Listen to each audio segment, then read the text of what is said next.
Start.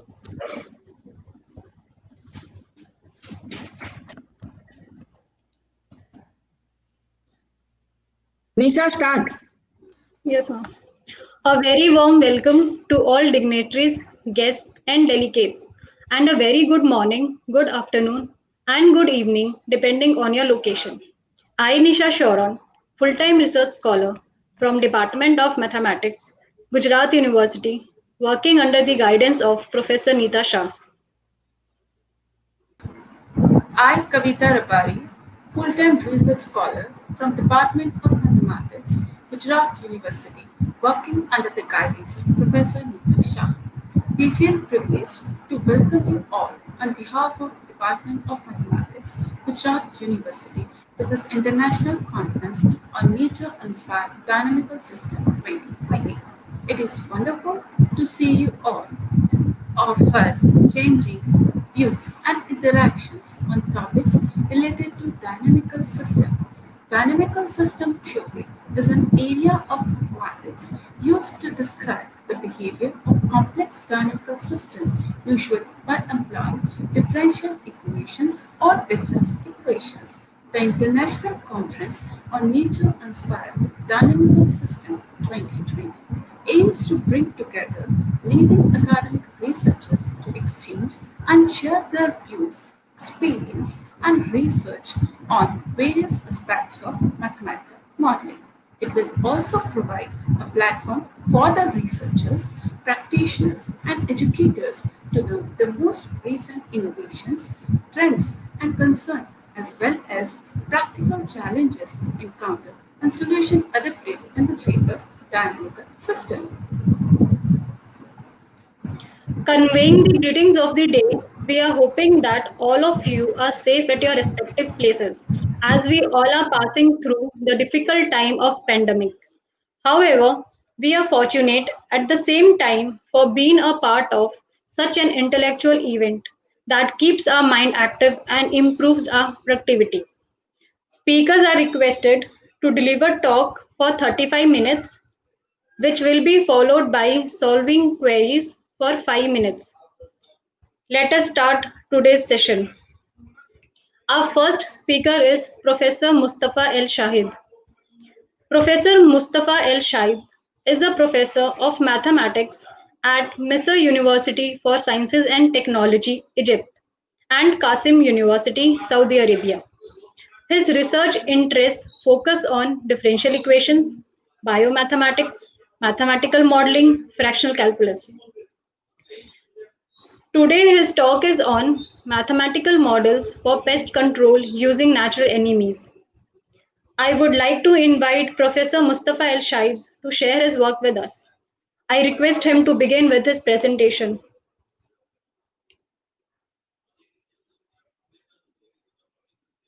Mathematical models for pest control using natural enemies. First of all, I would like to send many thanks for the Department of Mathematics, Gujarat University, for organizing this conference. Also, I would like to thank Professor Nita for the invitation to participate in this conference. Mathematical models for pest control using natural enemy. The application of this model will be in date palm tree. I choose date palm tree because this crop is very important in my country, Egypt, and also is very important in my workplace in Saudi Arabia. The palm tree is considered as one of the oldest and major and basic crops in Southeast Asia and North Africa.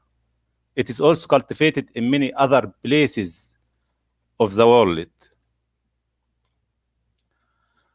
Palm trees affected by many agricultural pests that cause significant losses to the palm trees and their crops, as well as affecting the age of and the growth of the palm tree if it is left without control. It is known that one third of the production of date crops is lost as a result of the agricultural pests that infect the date palm. especially red palm weevil. It is also called lizard death moth. This is figure indicate the loss of the crop. Red palm weevil or lizard death moth is one of the most dangerous insect pests affecting date palm around the world. The insect red palm weevil appeared in the Gulf region in 1985 and then spread in many regions around the world, as indicated in this map. Control of the red palm weevil with insecticides is very difficult because it causes tunnels. It causes tunnels inside the stem of the young palms in all directions and depths without any early sign of infection. We can see the infection in this young tree. Natural enemies are organisms that kill or decrease the production of another organism. Natural enemies that limit pests are key components of integrated pest management programs. Important natural enemy of insect and mite pests include predators, parasites, and pathogens.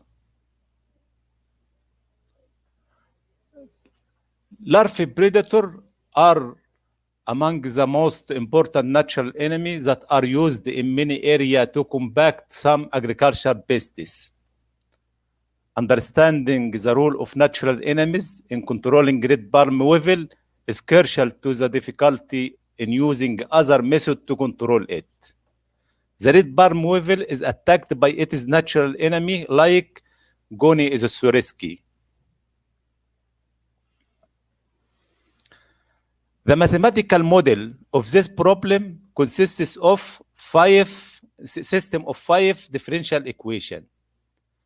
The first equation, B, represents the population density of dead palm tree. L represents the population density of red palm weevil larvae. F represents the population density of red palm weevil female. M, the red palm weevil male. W represents the population density of natural enemy. We split the life cycle of red palm weevil into many stages. The larva stage and the adult stage. The larva stage is the most dangerous as it feeds on the living tissue inside the trunk of the palm tree, which leads to the death of the dead palm tree. L of T represents the population density of laser death moth larva. The adult stage is split into two compartments. The laser death moth female and red palm weevil male, M of T.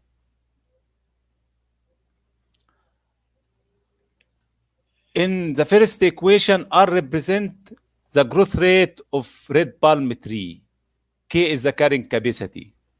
Mu1 is the mortality rate of the red palm tree. Beta 1 describe the predation intensity between dead palm tree and the larva. Beta 2 is the predation rate of natural enemy. E1 and E1 and E2 is the conversion coefficient for predation term between B and L or L and W. The red palm weevil larvae emerge to female F or male M. Among red palm larvae which emerge, we suppose that the proportion epsilon becomes female and 1 minus epsilon becomes male.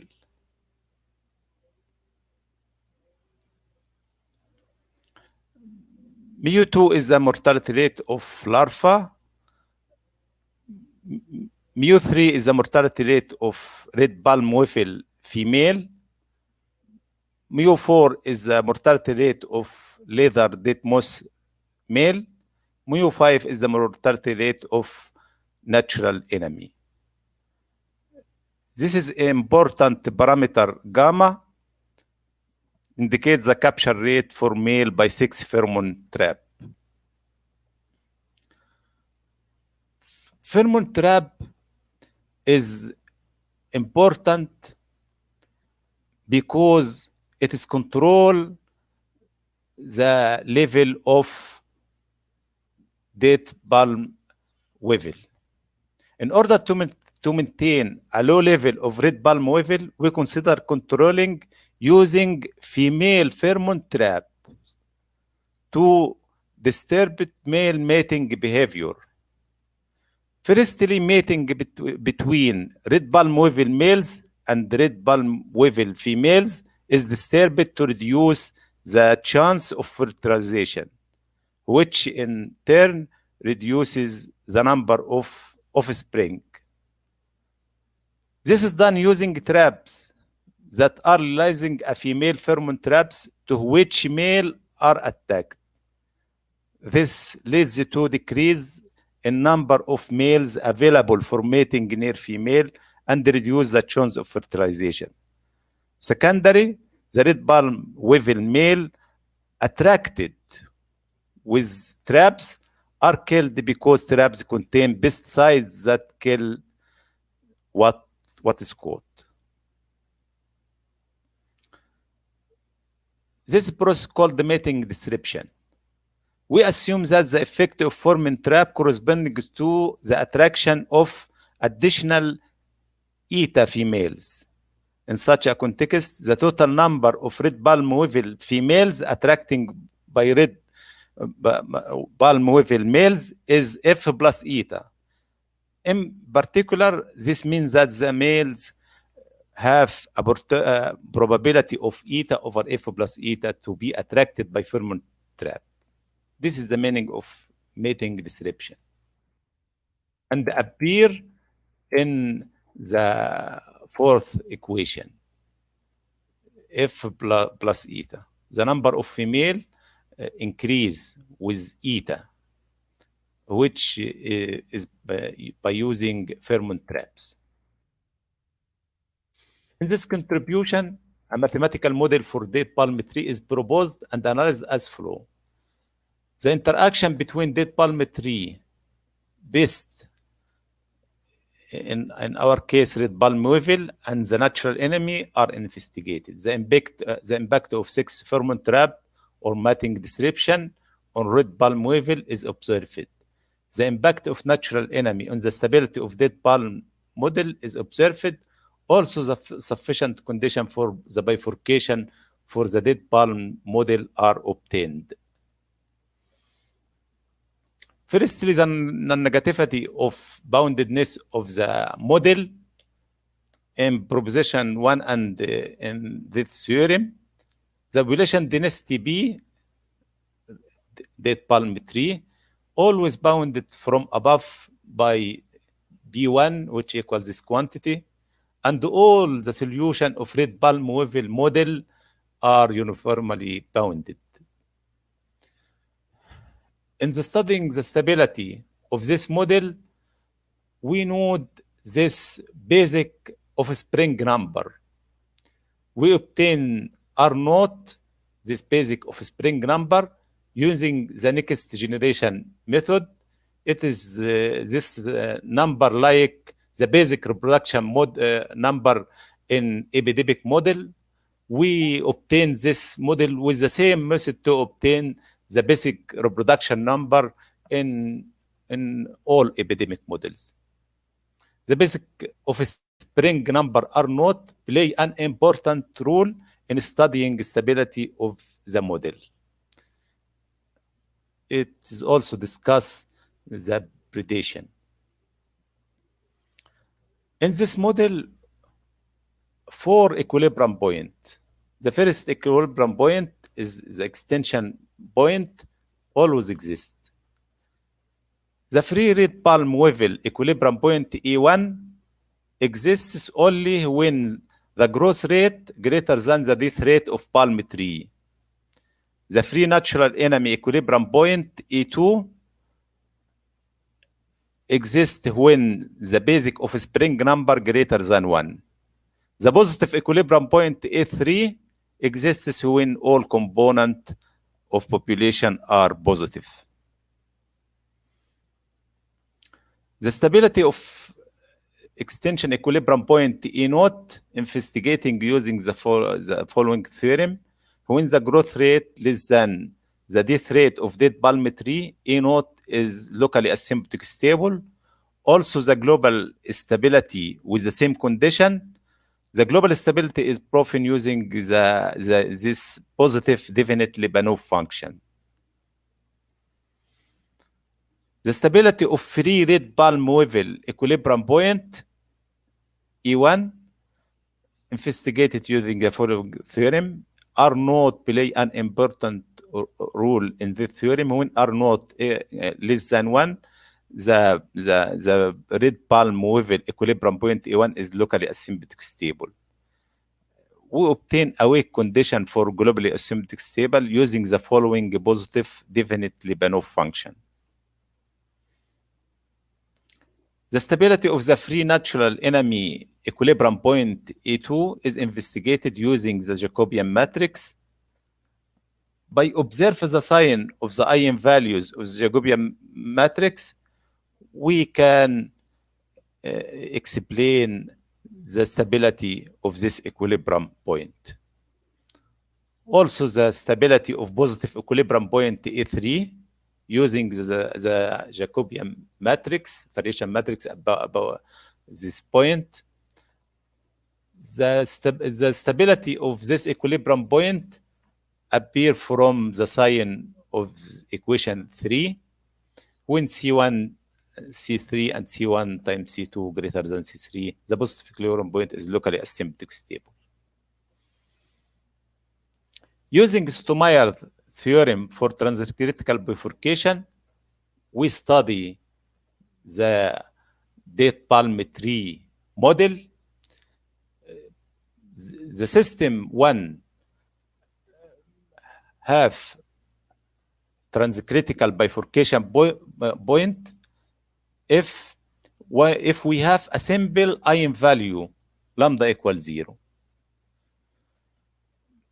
The system 1 experience a transcritical bifurcation at equilibrium point x naught as the control parameter phi pass through the bifurcation value phi naught if the following conditions are satisfied.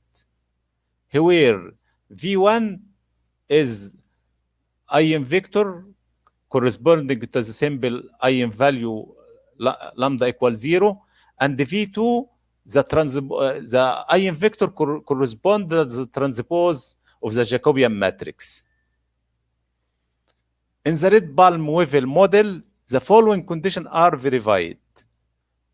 The first condition equals 0, the other two conditions not equal 0. Thus, according to Sotomayor theorem, the red palm level system 1 has a transcritical bifurcation at growth rate equal mu1 as the parameter r passes through the value r star.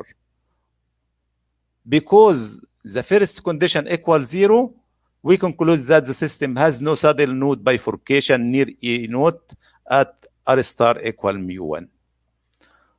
Also, transcritical bifurcation occur near the equilibrium point A1, and transcritical bifurcation, and the system undergoes a transcritical bifurcation with respect to the bifurcation parameter B naught around E2, the free natural enemy equilibrium point under this condition. When R equal 1, the red palm level system 1 undergoes a transcritical bifurcation with respect to the bifurcation parameter B1 around E1. The interaction between dead palm, red palm level, and natural enemy will be simulated by the following parameters. The numerical simulation are conducted to illustrate the theoretical results obtained in the previous section. From figure 1. Figure 1 shows that the 6 pheromone traps eta is important in that it affects the population density of red palm weevil. When eta increase, the red palm male decrease. One can observe from figure 1 that the population density of red palm weevil male decreases with increasing eta, the 6 pheromone trap. This is the effect of mating disruption. We conclude that the dynamic of red palm weevil can be controlled by 6 pheromone trap parameter eta. This is also the effect of mating disruption. Using Sotomayor bifurcation theorem, in figure 2, we find two transcritical bifurcation. The first transcritical bifurcation occur at R growth rate equal 0.01 and the second occur 0.02. The first transcritical bifurcation occur near the equilibrium point E naught and the other near the equilibrium point E1. In order to show the effect of growth rate R, we draw the bifurcation diagram with respect to TR as a bifurcation parameter. If we increase the value of R and keeping all other parameter value fixed, it can be seen that a transcritical bifurcation occur at R equal 0.01, as shown in figure 2, this figure, and stated in Sotomayor transcritical bifurcation theory. Also, a transcritical bifurcation occur at R equal 0.019, and in this interval, the red palm weevil model is symbiotic stable. This also agree with Sotomayor's transcritical bifurcation theorem, which we obtained in previous chapters. Bifurcation diagram of red palm weevil with respect to beta 1. If one increase the value of beta 1, a transcritical bifurcation occur at beta 1 equal 1.3. This to understand the change in the dynamical behavior of the red palm weevil system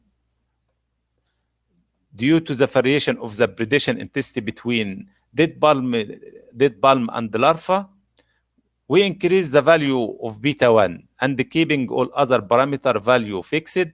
It can be seen that a transcritical bifurcation occur here at beta equal 1.3 as shown in this figure.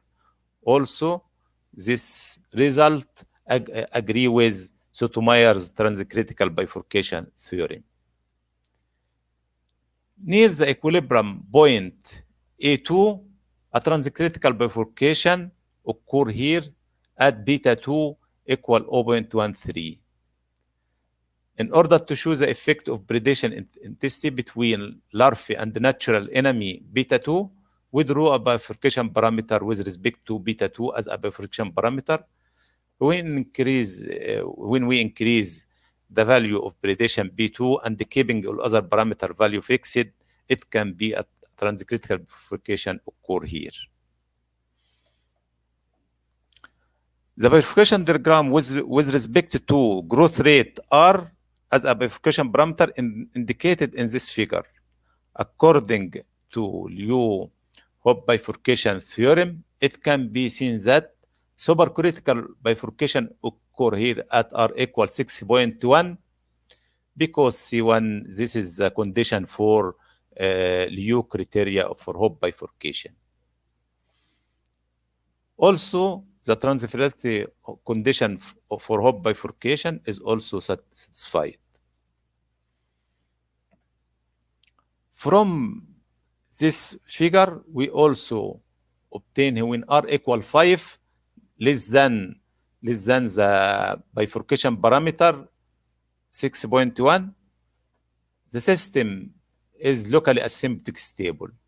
When R equal 7, greater than 6.1, the system limit cycle appear. This figure show a stable steady distribution for R equal 5. If we increase the value of R from 5 to 7, we observe that the system become unstable and the red palm wave model show limit cycle oscillation. It's clear that if we increase the date palm tree growth rate, the system enters into hop bifurcation. To study the effect of carrying capacity of date palm tree, in this figure, we draw the bifurcation diagram with respect to K as a bifurcation parameter. It can be seen that a supercritical hop bifurcation value localized at K equal 4.6. When K equal 4, less than the critical value, K equal 4.6, the model will be locally asymptotic stable. If the carrying capacity greater than 4.6, the system undergo limit cycle behavior as shown in this figure. Thank you for all, and thank you for Department of Thematic, Gujarat University, for this, for organizing this conference, and thank you also, Professor Nita.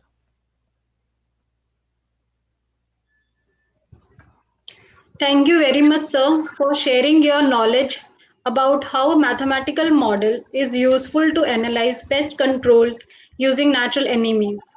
Your talk was full of enthusiasm and valuable knowledge. Audience can ask the question in comment box.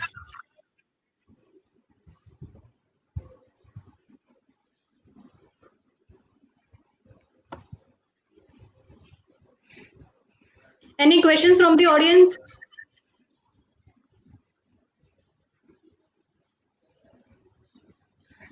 Sir, can we have control on the split? Professor, can we have control Yes, on the also split? we can use, we can control this. Because in that case, we will not have cycle. Periodicity Yes, can be reduced. it is very interesting point to use feedback control in this model, but up till now I don't start in this. But it is interesting point for research. It is interesting point. Thank you, sir. Thank you. So, I don't think we have any questions from the delegates. So, thank you, Professor Mustafa, for such an interesting mathematical model. Yeah, we have. We have one We question. have. Yes. Yeah. So there's one question for you. What all degrees do we need to make a mathematical model?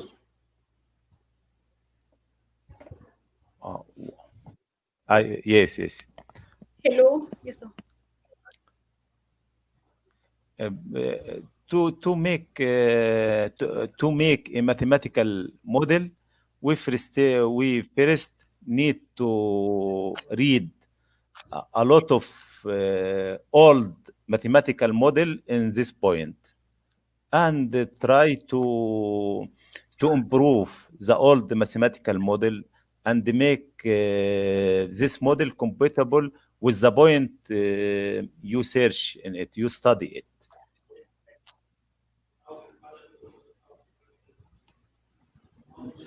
Professor, can I answer? If question is about Aaron, if your question is about degree in the sense how many rooms you can create. If it is this was in R5, but there is no limitation. More you add rooms, more complicated it gets. To handle well. But yes, there will be some solution and maybe advantages too. Am I right, Professor? Oh, God, yes.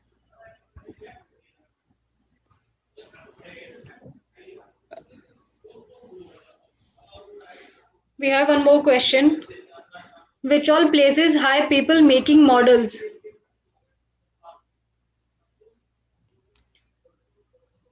Be- Please repeat the question. Yes, sir. Which all places hire people making models?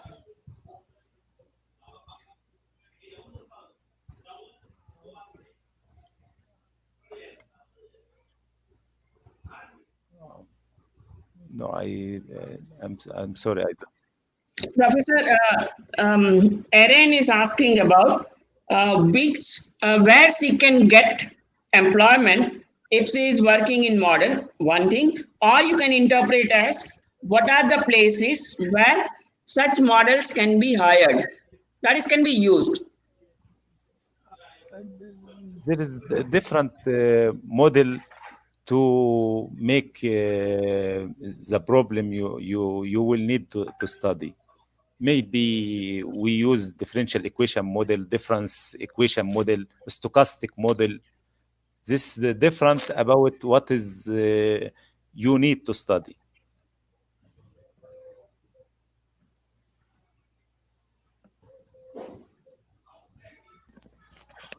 Uh, Erin, different departments, either government or self-finance or public sector, hire these models and they change their parameters according to their practical experience. So these models are valuable not only to the mathematician, but they are getting hired also by the government sector, maybe agriculture sector, public agriculture sector, and at many more places. Thank you, Professor. Thank you, ma'am. Thank you very much. Our next speaker is Professor Neeta Shah. Professor Neeta Shah is HOD of Department of Mathematics in Gujarat University, India. Her research interests include inventory modeling and supply chain, robotic modeling, mathematical modeling of infectious diseases, image processing, dynamical system and its application. She has published more than 475 peer-reviewed research papers in highly impact journals like Elsewhere, InDesigns, and Taylor and Francis journals. Has authored 18 books and has successfully completed 3 UGC-sponsored projects. Having guided 28 PhD students, she received the Best PhD Guide Award from AIMS 2019 and Best Paper Award from Gujarat Science Congress 2020. She is Fellow of ISCA, Vice President of Operational Research Society of India, Council Member of Indian Mathematical Society, and President of Operational Research Society of India, Ahmedabad chapter. With this, I request Professor Neeta Shah to share her knowledge with us through her talk on bio-waste management during COVID-19. I now invite her to proceed with her talk.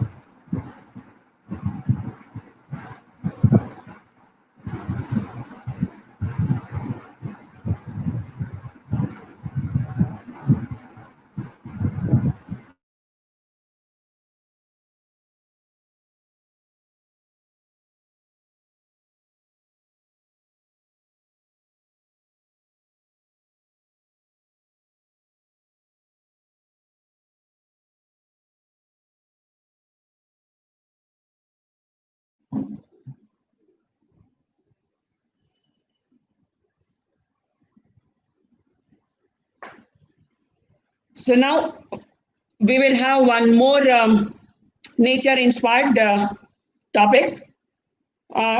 no doubt it is not only nature inspired, it is damaging huge number of resources, not only in India, that is host country of this particular conference, but almost all the countries in the world. And topic of the talk is biowaste management during COVID-19. This is a collaborative effort of my group, Ekta Jaishwal and Purvi Pandya. Both of them are full-time research scholars receiving fellowships from Prime Minister, OBC fellowship and Sodh fellowship from state government.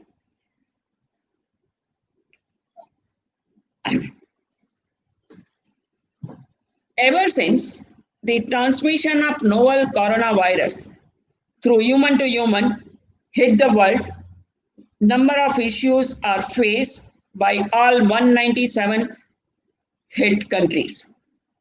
Coronavirus originated in Wuhan city of China during December 2019, and even after 9 months, we are still fighting to control on this virus transmission.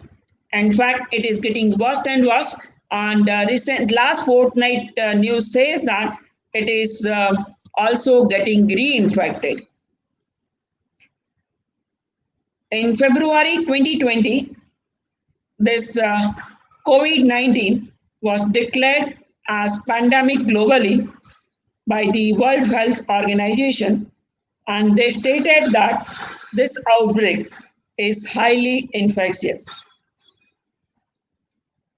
No doubt, before February 2020 or in the last decade, we had faced a number of infectious diseases like Ebola, swine flu, SARS. But among all this COVID-19 is highly infectious.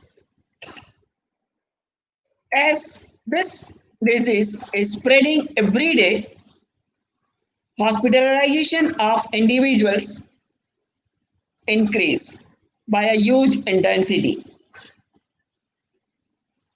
And consequence of this, there is a sudden surge of millions of gloves, masks, hand sanitizers, and other essential equipments in each month.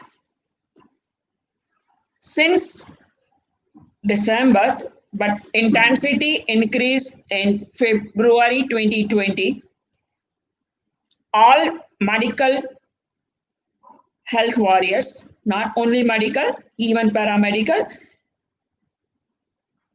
warriors were asked to use protective measures. And so we had a huge demand of millions of gloves, masks, hand sanitizers, face shield, and many more. Such a contagious and contaminated disease, plastic plays a vital role in making confident social workers to deal with it. Because plastic material is such that the coronavirus cannot transfer in their body. And they have to take care of with a huge intensity, because they are not only dealing with infectious individuals, but they are also dealing with caretakers. So they have to keep themselves protected. As per the latest WHO evaluation, the world has consumed 89 million masks, 20 million gowns, 1.59 million goggles, that is face shield, and 76 million gloves per month alone due to COVID-19. If you recollect, before in 2019, we had a movement of reducing plastic use, and India banned plastic equipments, but now the plastic has to be used to keep warriors safe. So now we are having plastic as a huge use, and obviously all these accessories, that is masks, gowns, goggles, and gloves, are to be thrown away or are to be disposed of after every 8 hours or 24 hours, depending upon the duties which warriors are doing. So one can think how much plastic is to be dumped.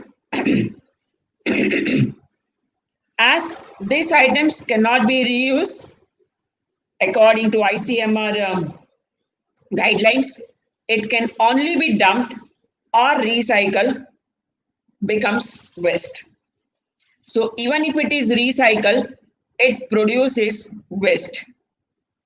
Thus, along with PPE, that is personal protective equipment, which consists of gloves, gowns, face shield, and sanitization. Because in sanitization, we are using it in bottles. So that also turns out to be a waste, or it can be reused, but only for certain period of time. This biomedical waste turns out to be a big challenge for any hospital having COVID patients. Now, in this particular talk, we have referred to biomedical waste originated only from COVID hospitals, but it can also be from the home. Because nowadays, if patients are asymptomatic and turns out to be positive, COVID positive, we do ask patients to get themselves cured by staying at home. So even they are dumping bio-waste in the environment. The waste produced by healthcare taken at home during COVID-19 pandemic time is classified as bio-waste, but as I said, this research only includes bio-waste produced due to hospitalization. As time passes, the disposal of bio-waste creates pollution. If hospital do not have sufficient system or efficient system in which bio-waste can be managed, then it is to be dumped at some point, and this dumping or disposal of bio-waste creates pollution. In March 2020, the government of India has released guidelines for handling safe disposal of bio-waste generated during the treatment of a patient having novel coronavirus.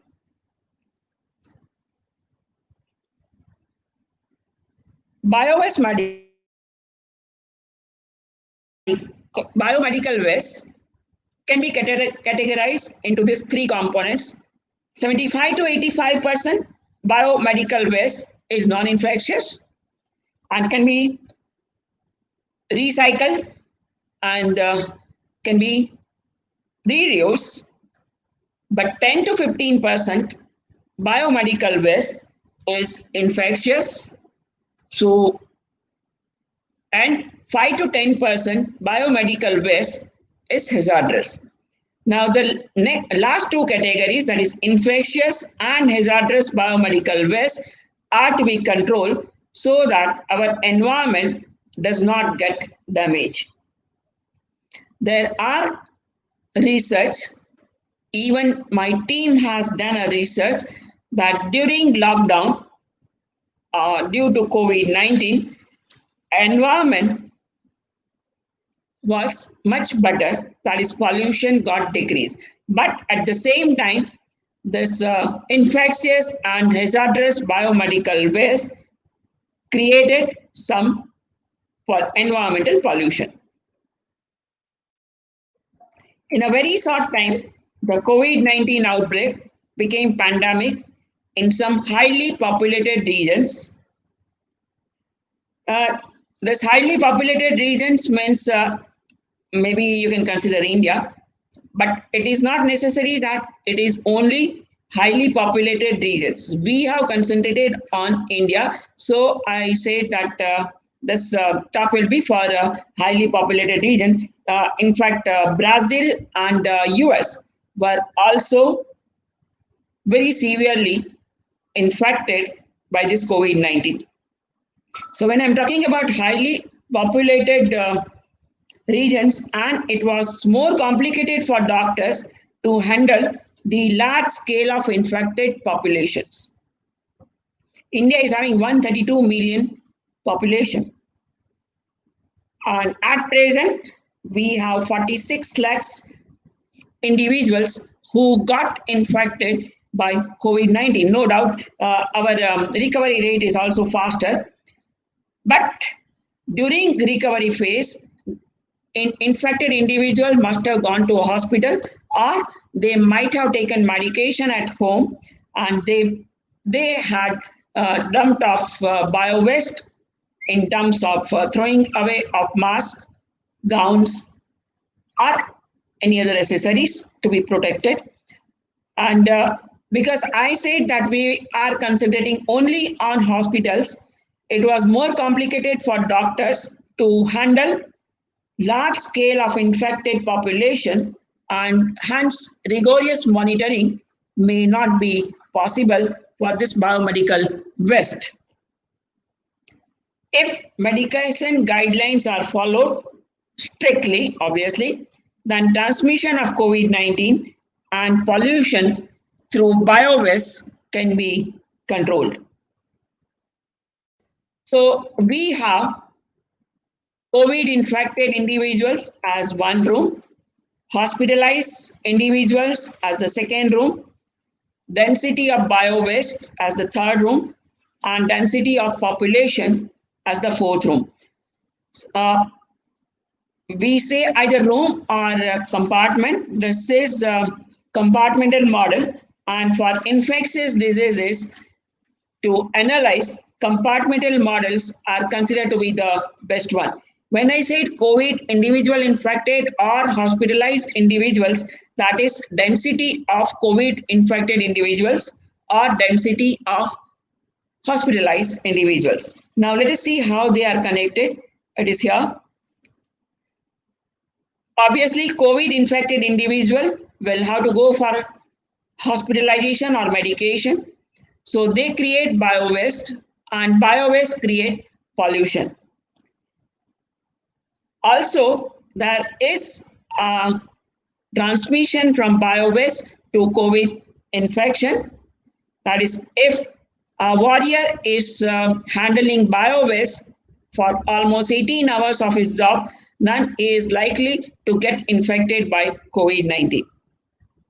So we have certain rates at which individuals are moving from density of individuals moving from one room to the another room. So now we have, and this is obviously continuous. Okay, so we are working with continuous system of dynamical model. Okay, so let us see how I can create continuous system. So I can say what is the rate of change of COVID infection density. Obviously, with some rate, it is getting in. So B minus beta HC1, those who are COVID infected are going to hospital. So minus beta HCI plus eta BW. Because I said that those warriors who remain in contact with bio-waste for longer time are at the risk of getting suffered from COVID-19, and some of the individuals who die because of COVID infection are getting removed by the rate mu1 from the COVID infection. Similarly, I have rate of change of density of hospitalization individuals, then bio-waste, and how this bio-waste is creating pollution. Here, this mu4 and mu3 are unobserved activities or unobserved rate of bio-waste. That is, if I ignore it, the ignorance rate also one can think of.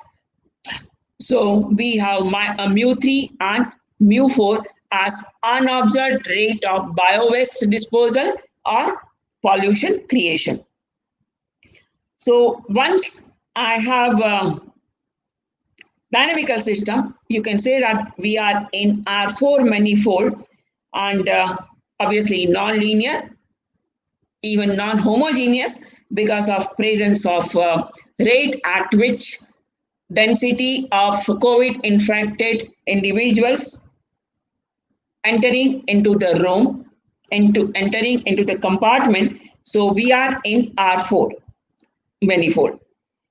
So next stage is to find out equilibrium points, and we get two equilibrium points. One is E0, which is pollution free, because my title says bio-waste management to improve the environment.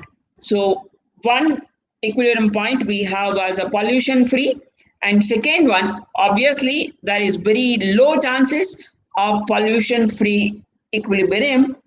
But here this is possible, because if we are talking about only those who are COVID infected, getting hospitalized and generating bio-waste. So that is pollution free is available.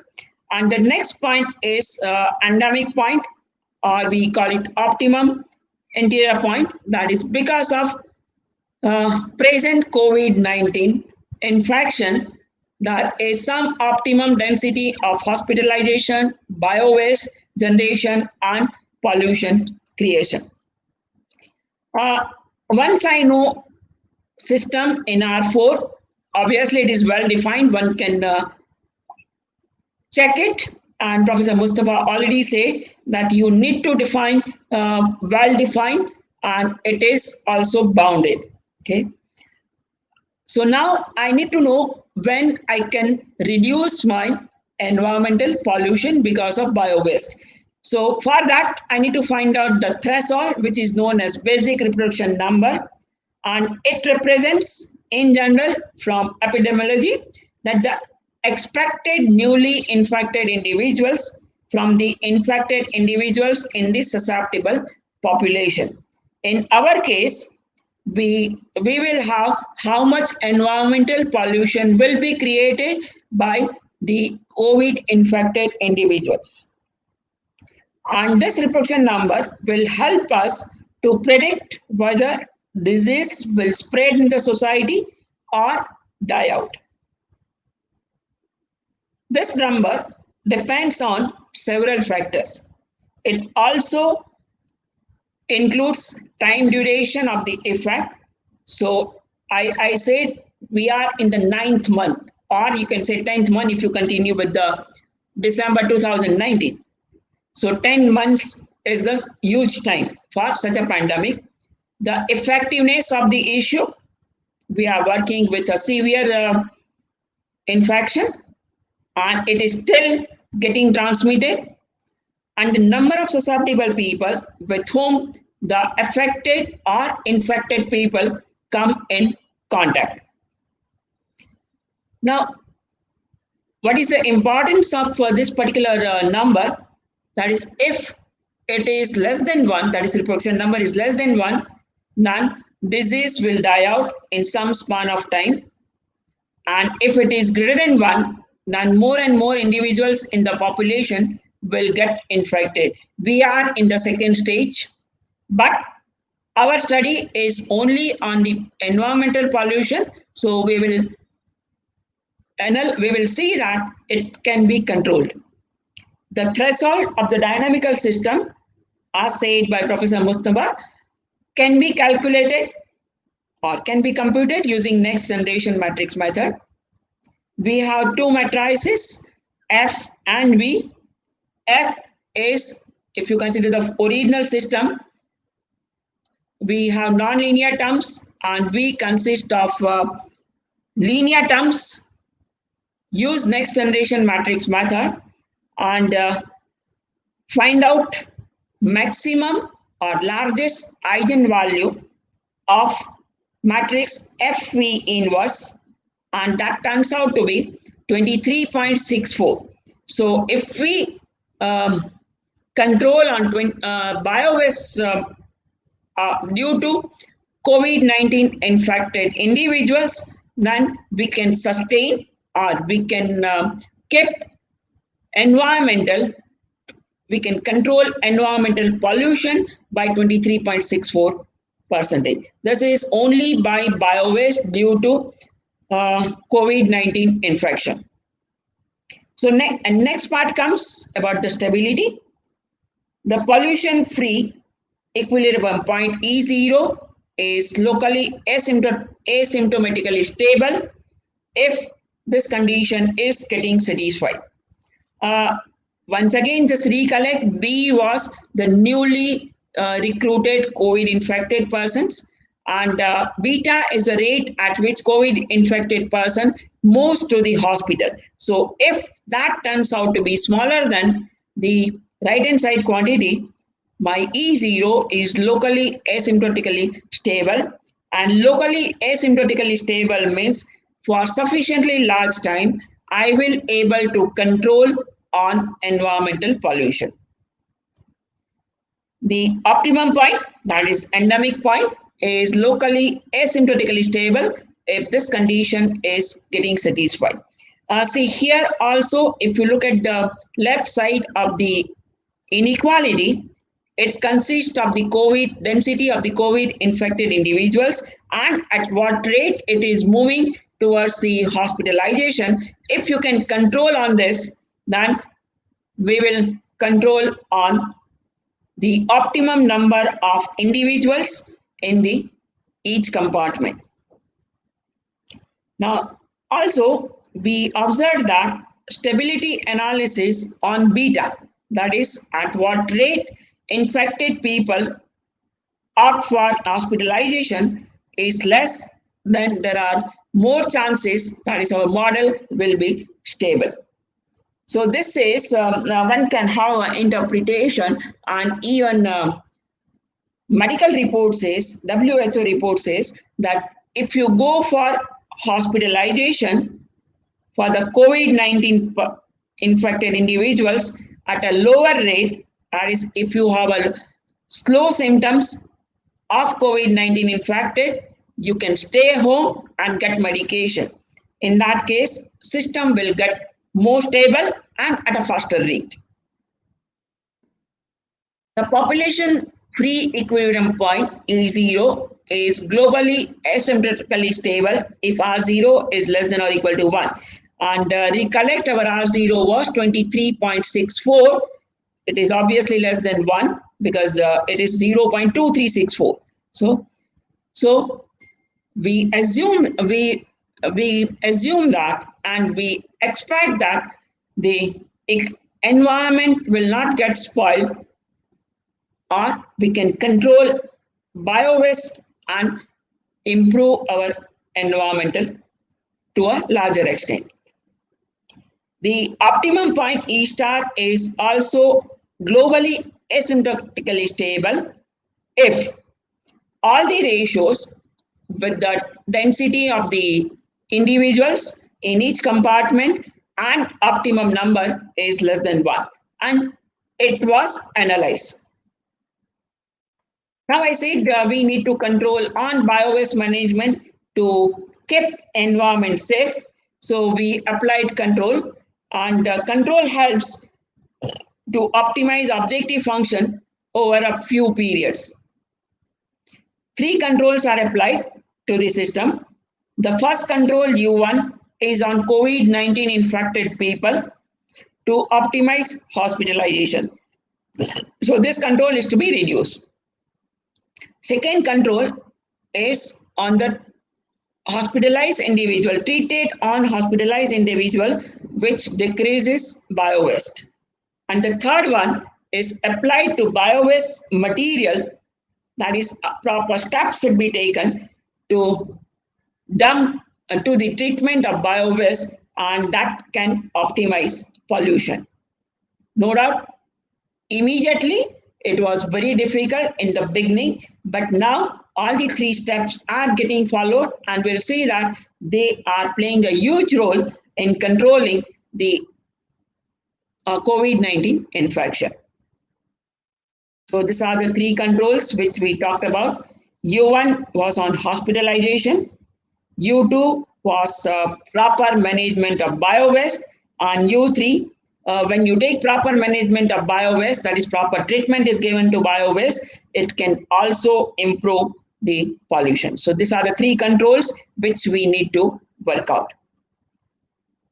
And obviously U1 has to be reduced, hospitalization is to be reduced, biowaste treatment has to be increased, and pollution will get obviously better one. That environment will get better one. That is, pollution is to be controlled. So we have objective function WU with some steps, some steps in the sense good number of steps. I can find out what is the optimum value of U1 star, and it was on the hospitalization.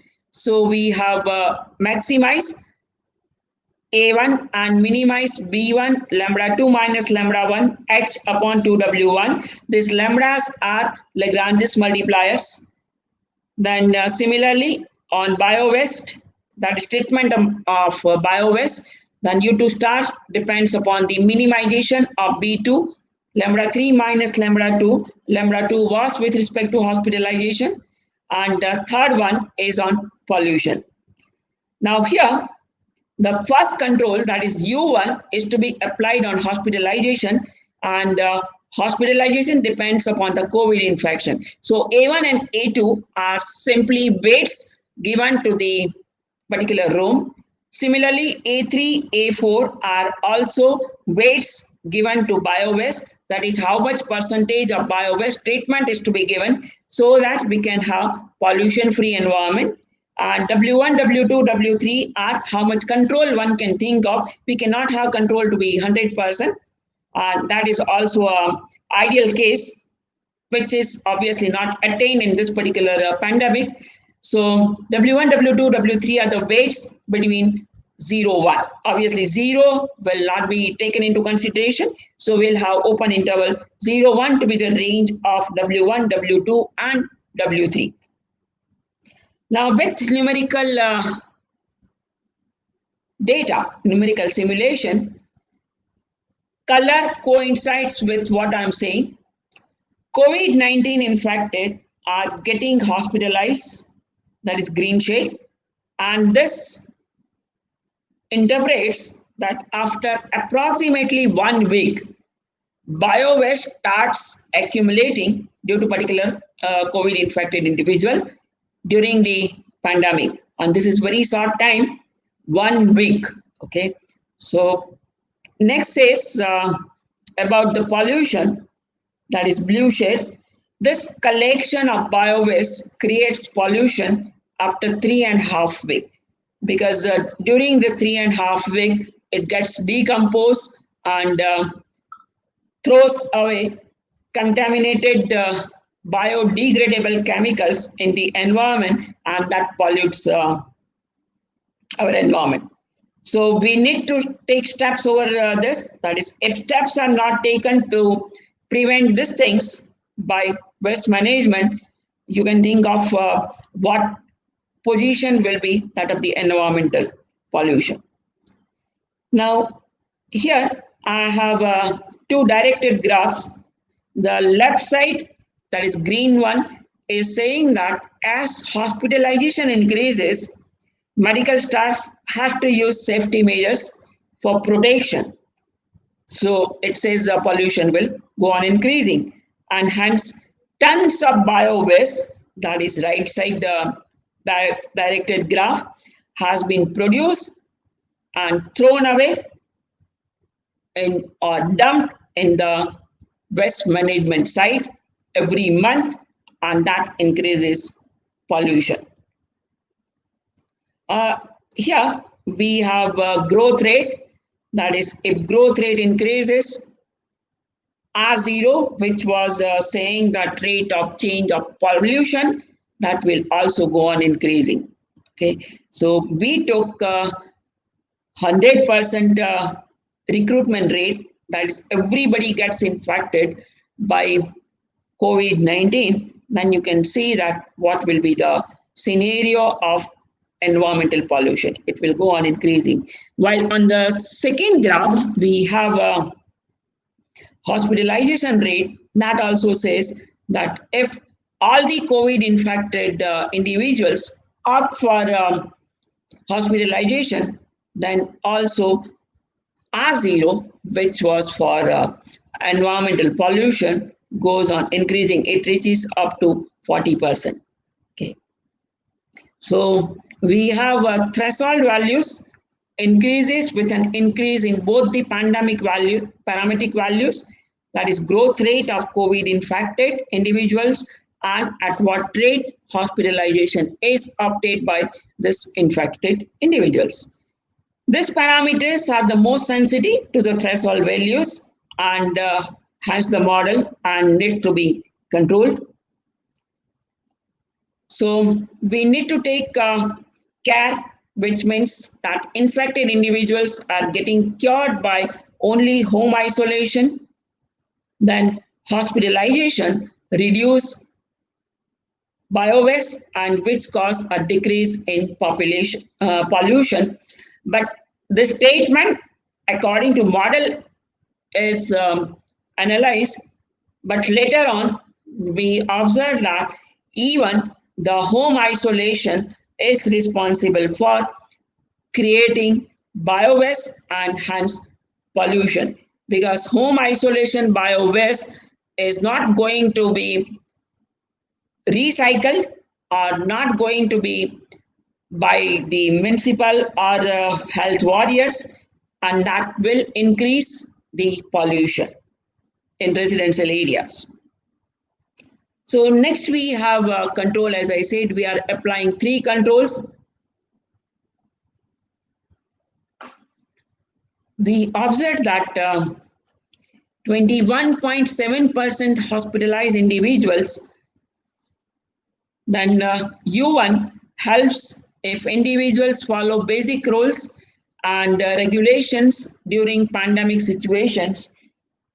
That is, control will reduce the density of hospitalized individual by 21.7%. On the other hand, if COVID infected individuals have opted for hospitalization, that means I need to control on the biowaste. Then we see that still with control, we are in a better position. No doubt initially it increases and takes a peak of almost 5 tons, but then it starts getting decreased because players started working on biowaste recycling and all, disposal of biowaste permanently, and that will, so this says that the control U2 is applicable if some change have been taken care of COVID-19 infected individual people. Only if you recollect what we had in the previous one, it was 21 point, so only 6% biowaste can be controlled if particular control is applied. And then we have 35.07% pollution can be controlled if waste does not, that is biowaste, does not contaminate the environmental properties. So obviously, a proper treatment is given to the biowaste by the players of the government, health department, then U3 is beneficial, and obviously all the players of the government and biowaste management should obey government guidelines. Now this is about the areas, area-wise distribution of 3 rooms, that is hospitalized, bio-waste, and pollution. We do not have control over COVID-19 infected, even if we use all the guidelines superimposed by the governments of world of different countries, like use mask, use sanitizers most often, use going in the dense areas.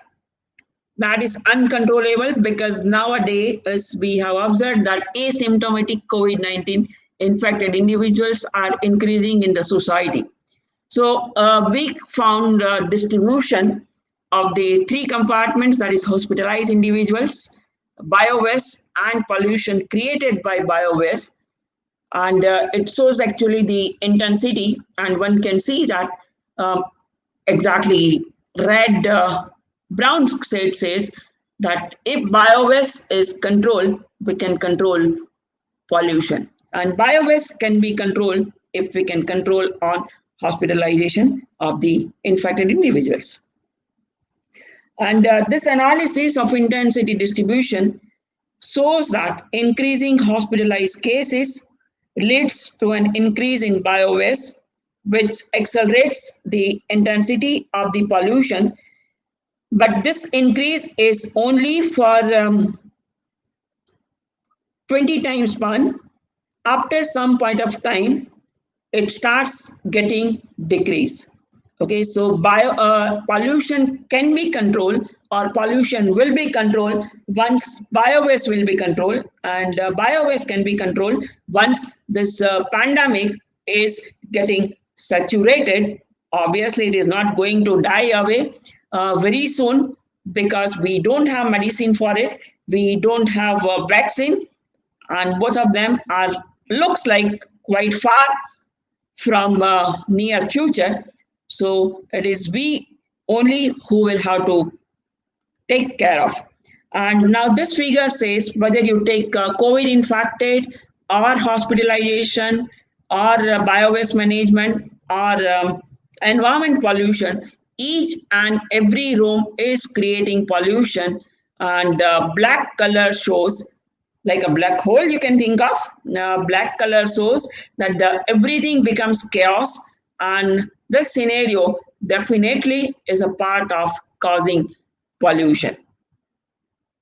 So at the last, what I can say that 23.64% of pollution which was created by biomedical waste from the hospitalization during the COVID-19 outbreak. And it also suggests that if the rate at which infected people getting hospitalized is lesser, then this biowaste is controlled or can be controlled, and that will reduce the pollution. Optimal control theory advises that this biowaste is started with having an infectious coronavirus. Biowaste was already there because hospitals do have biowaste because of good number of diseases, but it has increased by many fold, that is 100 to 200 times because of COVID-19 infection. Simulation suggests that the reduction of population by 35.07%. Okay. So heartfelt thanks to all coronavirus. It's our prime duty to follow rules to fight against this contagious coronavirus and can contribute to the society to make planet pollution free and healthier. Thanks. Now session is open for questions.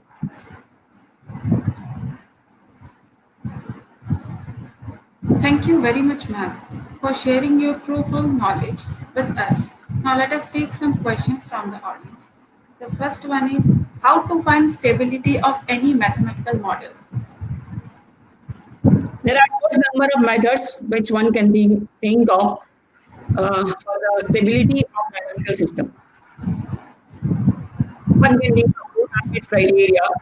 Also, simplest way is using Jacobian and defining its properties, whether it satisfies particular properties in terms of rank or in terms of eigenvalues.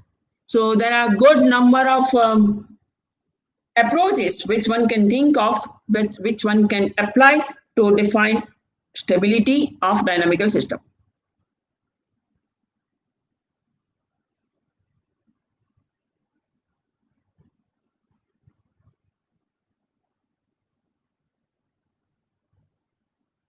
Any other question? Select a particular mathematical model for any problem. Pardon? Will you repeat your question, please? Yes, ma'am. How to select a particular mathematical model for any problem. Uh, you need to check whether it is moving from one room to another room. If it is, then go for the dynamical system. If, there can be compartmental or non-compartmental models, but depending upon the problem which you want to work on, you have to find out the mathematical model.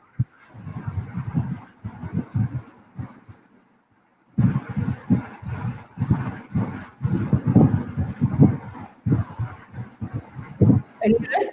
Oh, yes, ma'am. Yes. Thank you. Yeah, one more Yes. has come. Yes. Assumption of your mathematical model. Assumptions of uh, the model which we define is deterministic. So obviously, system that because we had calculated all the rates, so system consists of deterministic parameters, and it is continuous in nature. So R4 system with deterministic demand and continuous dynamical system.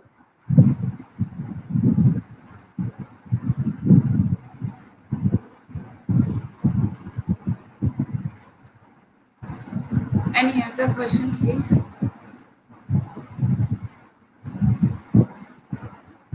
Okay. Thank you, Professor, for your elaborate answers to the queries. Thank you once again. Our next speaker is Dr. E. Bunia. Dr. E. Bunia is a faculty at University of Education, Biniba, College of Technology, Kumasi, Ghana. Dr. Bunia received PhD degree in applied mathematics from the Kwame Nkrumah University of Science and Technology, Kumasi, Ghana. He did postdoctoral research at Wall University, South Africa, in Department of Mathematics in the year 2016. Bunia serves as reviewer of many international accredited journals. The researcher has 88 publications in referred journals and 3 book chapters to his credit. His research interests are mathematical biology, fractional differential equations, optimal control theory, dynamical systems, chaotic theory, and ordinary differential equation. His today's talk is on the challenges in epidemiological models in context of fractional derivatives. I now invite him to enlighten us with his talk. But is Professor Bunya joined?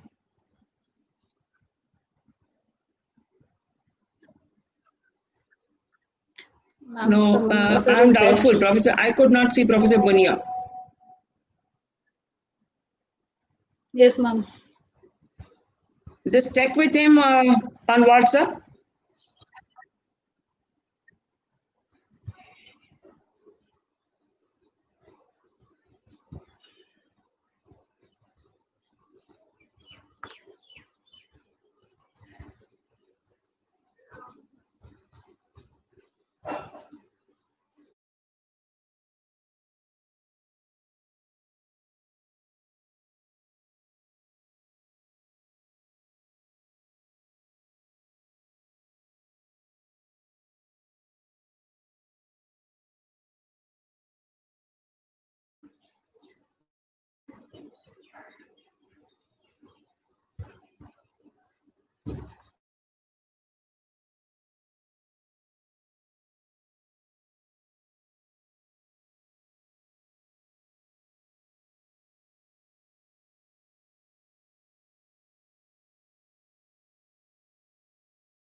We can start with Dr. Sudeep. Okay, madam, no problem.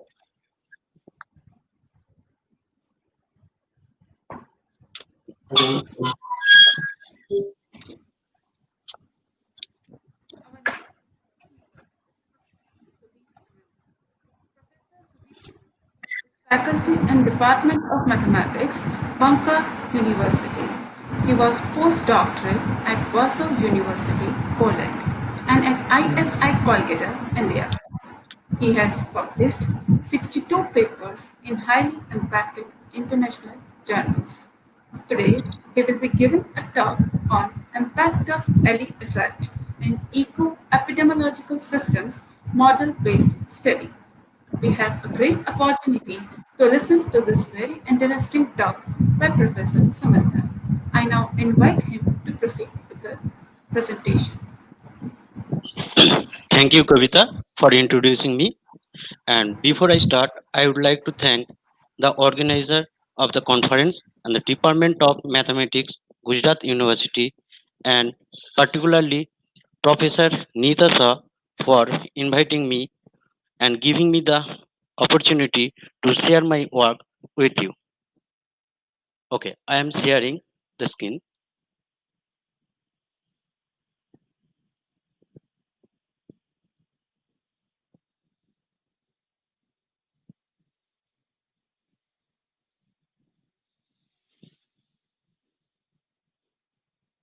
Okay, please tell me whether it is visible or not.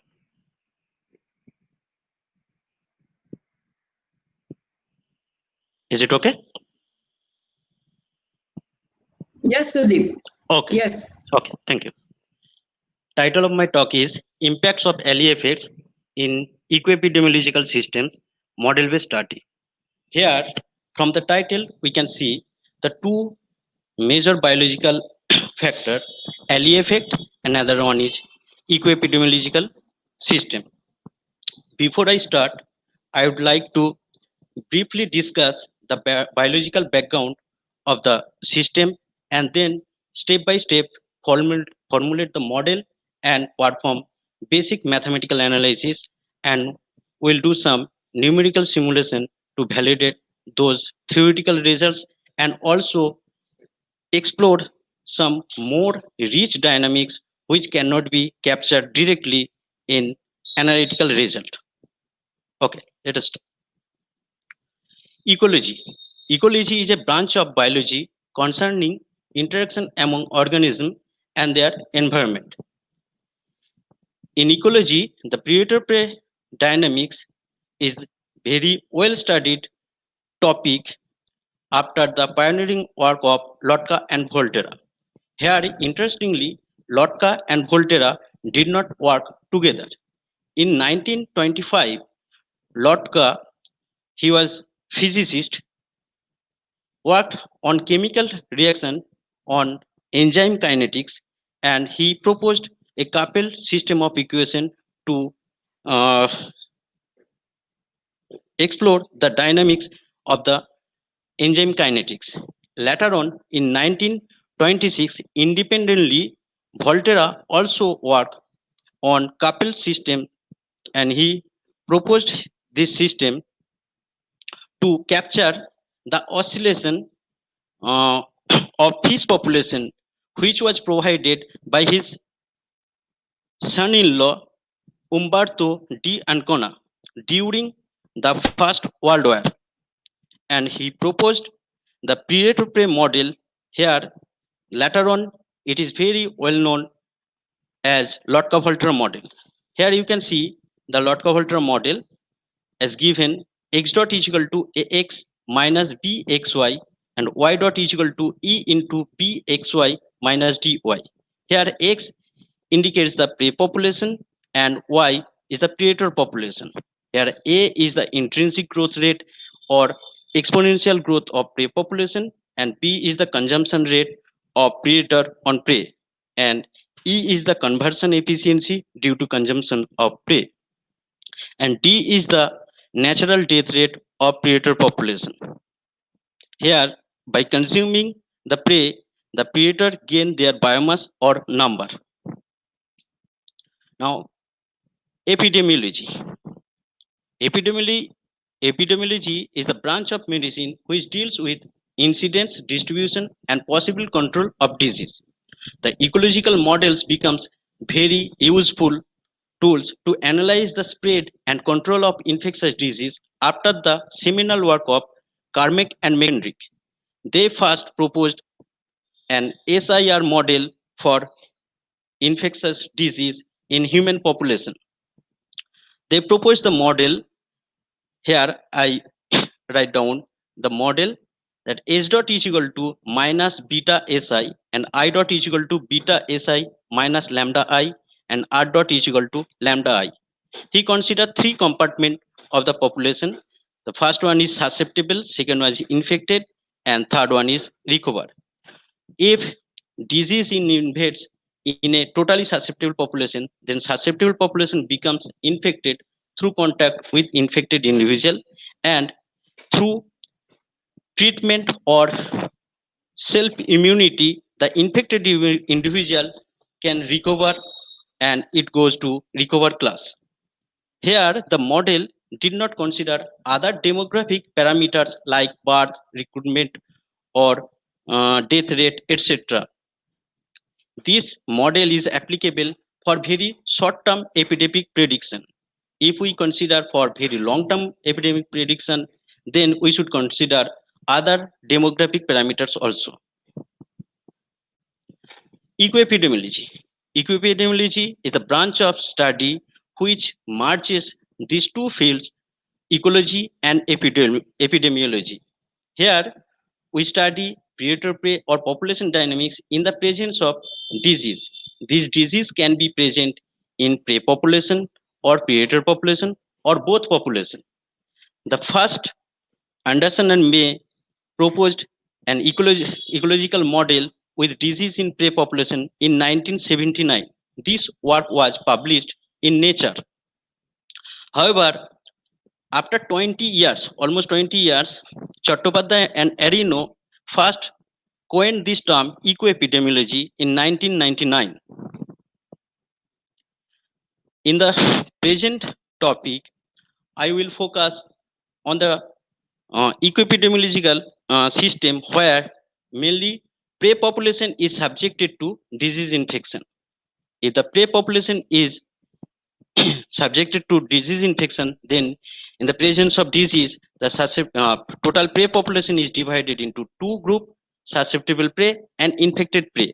The predator can predate both susceptible and infected prey. For example, we choose here one biological example. Lafferty and Morris experimentally shows that killfish can be infected by parasite larva trematode, which can infect the healthy fish, and this fish become infected due to this parasite infection, and the fish due to infection this become more vulnerable to their predator. Sorry. Here the predator is seabird. This picture is of pelican. Now all other cases also discussed here, but I will skip these slides. This is for the case when disease invades in predator population, and the example is for back-footed ferret, and it can be infected through canine distemper virus. And when the disease can invade in both prey and predator population, then the schematic diagram looks like this. I also skipping this. And for the last one, the example is bird flu, which is very common, and the scientific name is H5N1 or avian influenza. This can infect bird population, and particularly hens, and these infected hens can infect healthy human, and human can be infected through this bird flu. Now I would like to discuss about alley effect. The alley effect is a biological phenomena characterized by the correlation between population size and the mean individual fitness. Often it is measured through per capita growth rate of that population. Mechanism for LE effects are mate finding, predation pressure, cooperative feeding, environmental conditioning. Mate finding is very common factor for inducing LE effect in any predator. If we consider any island or isolated territory, then if any population density reduces, then they will face to they face difficulties to finding opposite sex for mating, and this will force them for ally effect. And similarly, for predation pressure, sometimes prey population decline drastically and they also face ally effect. Cooperative feeding, this is particularly for predator population.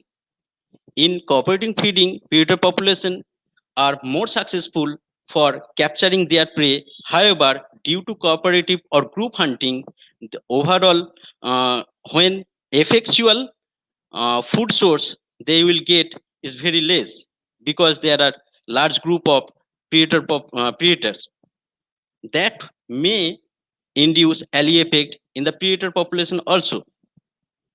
And environmental conditioning, it is very prominent in Iceland or isolated spatial region due to natural disaster like tsunami or heavy rain, etc. Due to those disaster or environmental factor, the population may be reduced drastically and will face the ally effect. And the ally effect can be broadly divided into two categories. First one is strong ally effect and second one is weak ally effect. For strong ally effect, a population exhibiting a strong ally effect will have a critical population size under which the population growth rate becomes negative. And for the weak ally effect, even for low population size, the per capita growth rate of that population will remain positive. Now we will discuss the mathematical form of those ally effects. In first picture, we consider the logistic model where no ally effect is present, and we plot the per capita growth rate, that is 1 by n into dn dt, and we see this form a straight line. Here at very low population of n, that is n is equal to 0, the per capita growth rate is highest and it is r, and it will decrease as n increases. Here no ally effect is present. Now in the second picture, we can see we choose the model dn dt is equal to r into n into 1 minus n by k into n minus theta. This is type of strong ally effect where in between 0 to theta the per capita growth rate is negative. Here PGR is drawn in red color. In this region 0 to theta, if the population density dropped in this region, then the population will eventually extinct from the system. And between theta to k, if the population density remain, then the per capita growth rate will be positive. On the other hand, we choose the weak ally equation dn dt is equal to r into n into 1 minus n by k into n plus theta. This also can be considered as r into n into 1 minus n by k into n divided by alpha plus n or theta plus n. This form is also considered as weak ally effect.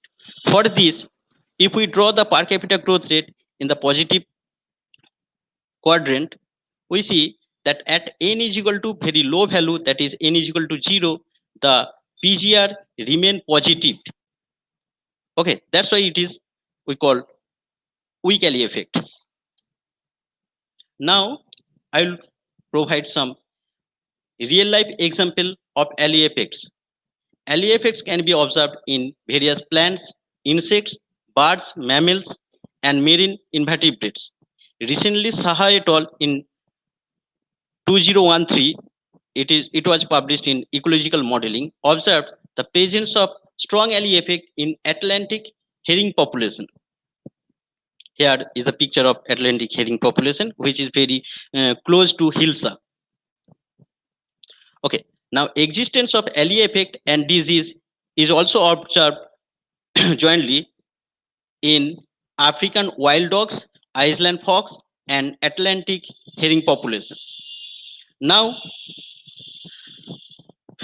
I will develop the ecoepidemiological system with strong alley effect and disease in the prey population step by step.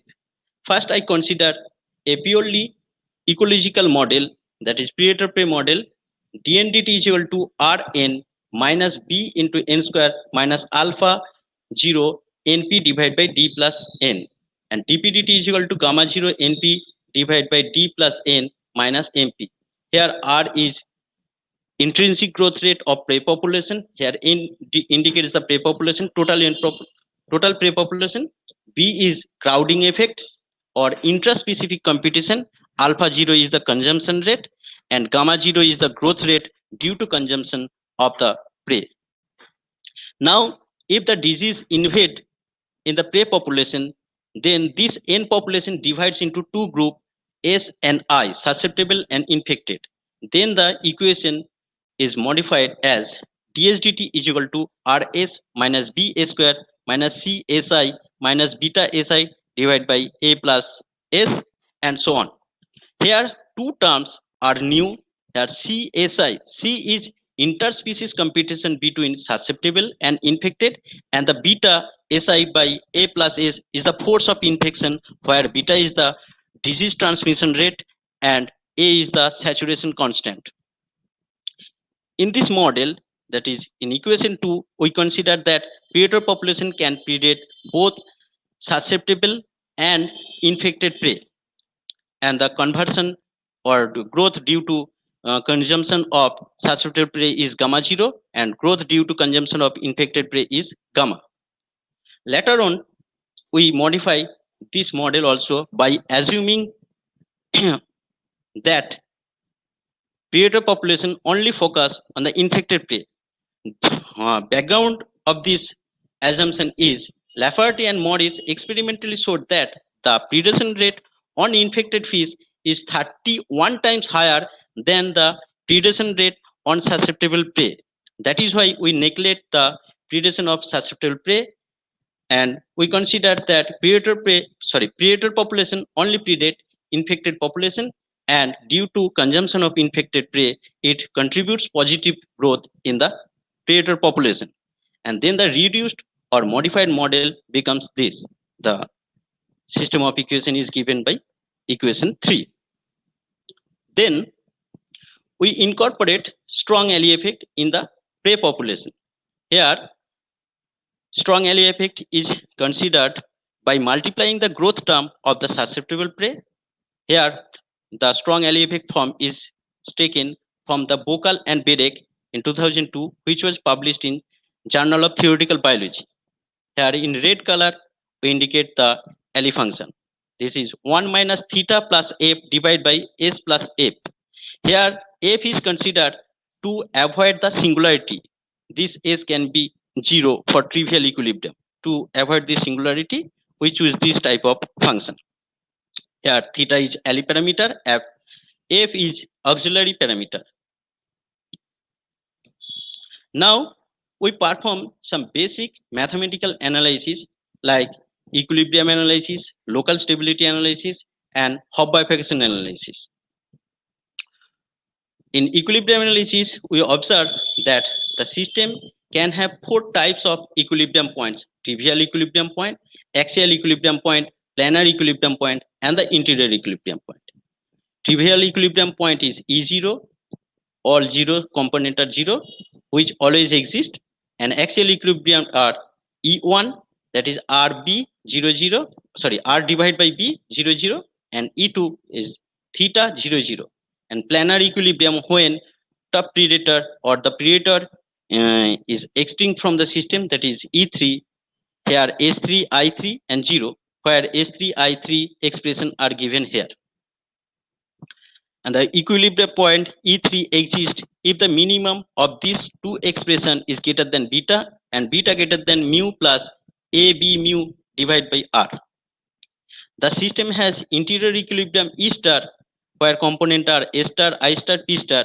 This I star and P star is given here through this expression, and A star is the positive root of the cubic equation A1s cube plus A2s square plus A3s plus A4 is equal to 0, where A1, A2, A3, A4 are given here in the parametric form.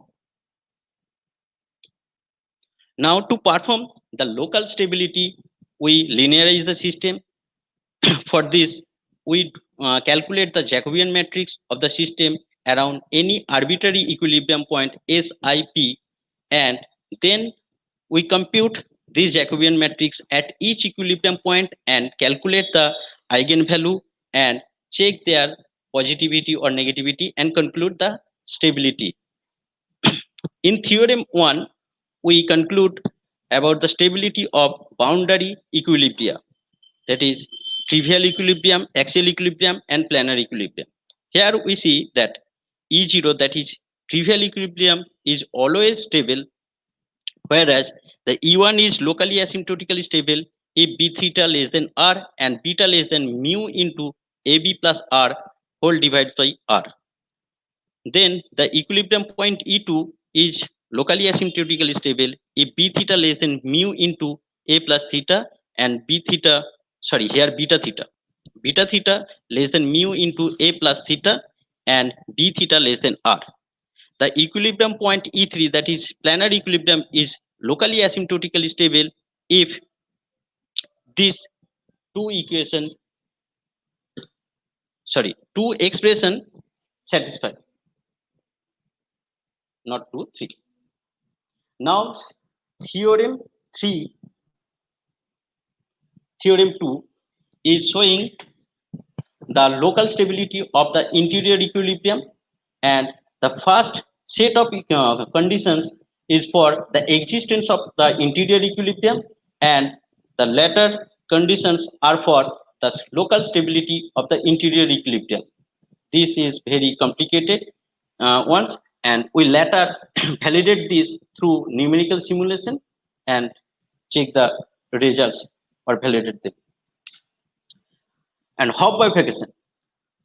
For Hopf bifurcation, we first consider the general characteristic equation of the Jacobian matrix around the interior equilibrium, that is lambda cube plus sigma 1 into lambda square plus sigma 2 into lambda plus sigma 3 is equal to 0.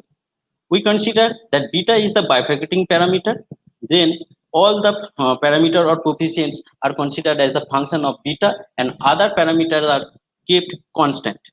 Then the dynamical system undergoes a Hopf bifurcation if the beta crosses a critical value, say beta star, when all these three conditions hold simultaneously.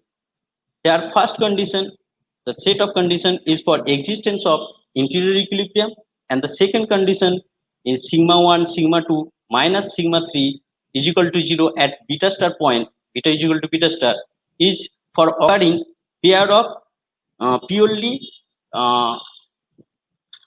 complex eigenvalue. And the third one is for the transversality condition. If all three conditions hold, then the system undergoes a Hopf bifurcation. Now we perform the numerical simulation. Step by step we discuss. In the first, we discuss for the purely ecological system in the absence of infection and alley effect. We consider the equation 1, and for that the parameter values are taken here. R is equal to 1, B is equal to 1, D is equal to 0.5, gamma 0 is equal to 0.3, M is equal to 0.1 with initial value 0.2, 0.2.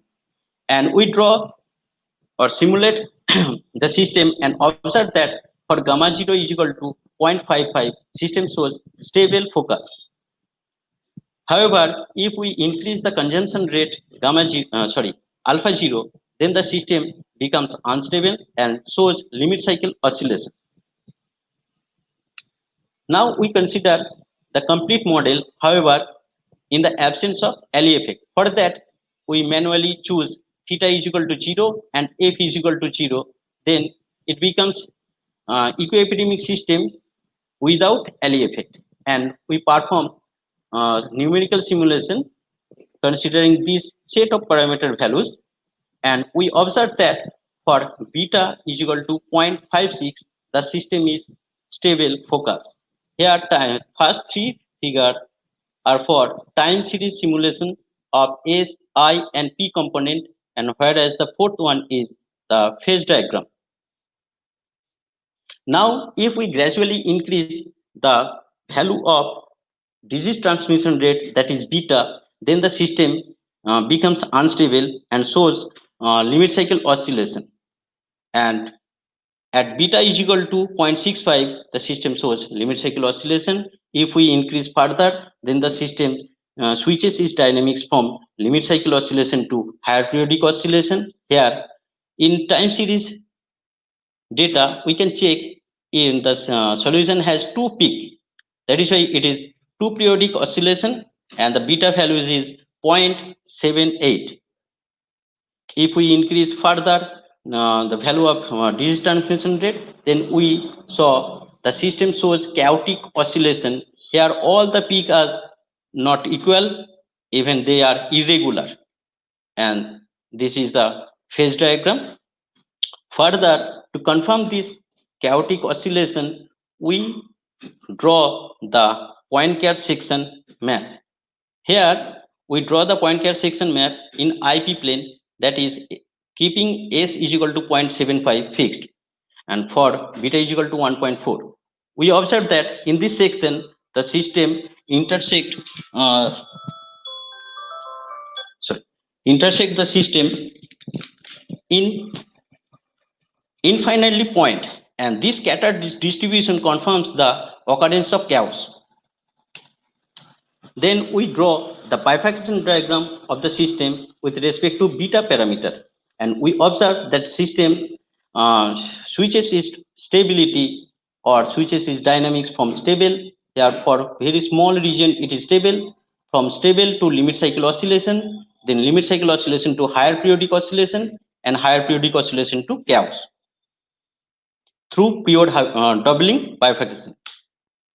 And then we draw the Lyapunov exponent, maximum Lyapunov exponent, and we here the positive value of maximum Lyapunov exponent confirms the occurrence of chaos. Now we consider the impact of LE effect. For that, we gradually increase the value of theta parameter and observe that the system becomes stable from chaos through period having bifurcation. Here, see, in between the range 0 to 0.15, the system becomes stable through period having of bifurcation. Later on, we explore the bistability of the system, and we draw the region of attraction in beta and theta parameter space. Here, beta and theta are the most important biological parameter in this model. That's why we consider this parameter space and draw the basin of attraction. Here, blue color indicates the bistability between E0 and E1, that is trivial equilibrium and axial equilibrium, whereas the red region indicates the bistability between E0 and E star. Now, I will choose different parameter point from this region and simulate the time series solution of the system, and observe that for if we choose from the blue region, that is beta is equal to 0.45 and theta is equal to 0.2, then we observe some of the time series solution converges to E0, that is trivial equilibrium, all species extinct. It is given in red color, whereas in blue color, all the solution converges to E1, that is axial equilibrium, where only prey population exists and infection and predator extinct from the system. Second one, if we choose the parameter values from the red region, that is beta is equal to 0.55 and theta is equal to 0.3, then observe that some of the For the same set of parameter values, some time series solution converges to trivial equilibrium, whereas some time series solution converges to interior equilibrium. Here, the interesting thing is parameter values are fixed, they are not changing. But for changing the initial value, the system may converge to different attractor. And in biologically, it is very relevant because if the population density reduces or changes in below a critical value, then the system may converge to trivial equilibrium. That means all population will go extinct and the ecosystem will collapse. Now we'll discuss about the effect of the competition coefficient. Here, two types of competition coefficients present. One is intra-species competition, that is B1 parameter, and another one is interspecies competition between susceptible and infected, that is presented by C parameter. And if we draw the bifurcation diagram, we observe that for increasing intra-species competition, the system becomes stable from chaos through period having bifurcation. And for interspecies competition, the result is very similar. The system becomes stable from chaos through period having of bifurcation.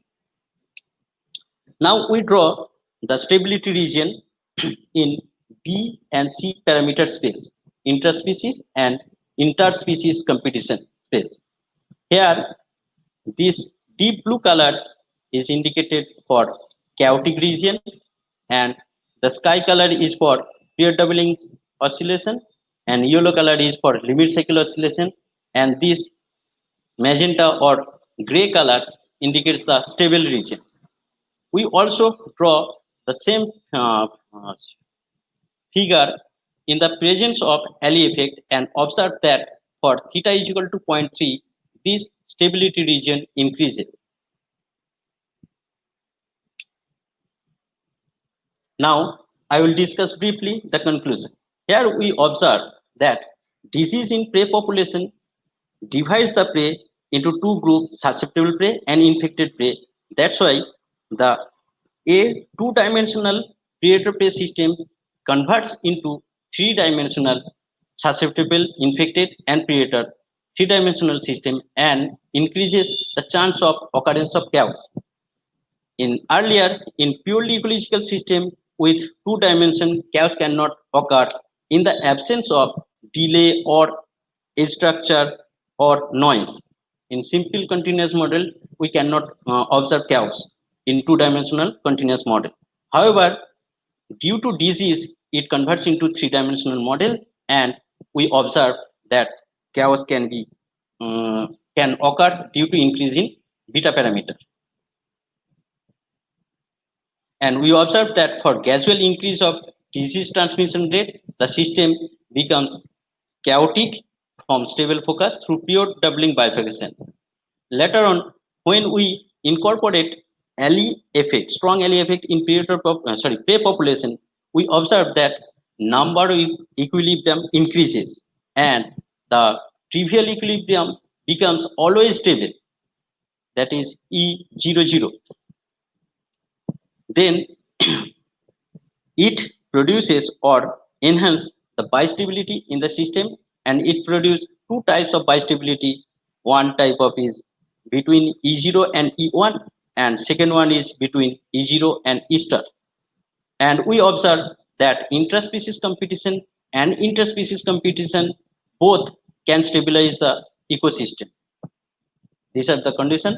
Here, the most vital one is the bistability and alley related result. That is, if the population density reduces a threshold value, then the system may collapse or some species may extinct from the system. These are some important references. You can go through this. Thank you. And if you have any question, please ask me. I will try to explain. Thank you, Professor, for your very useful and informative talk. That was really very insightful presentation. Thank you so much, sir. Now time for some questions from the audience. Questions, please.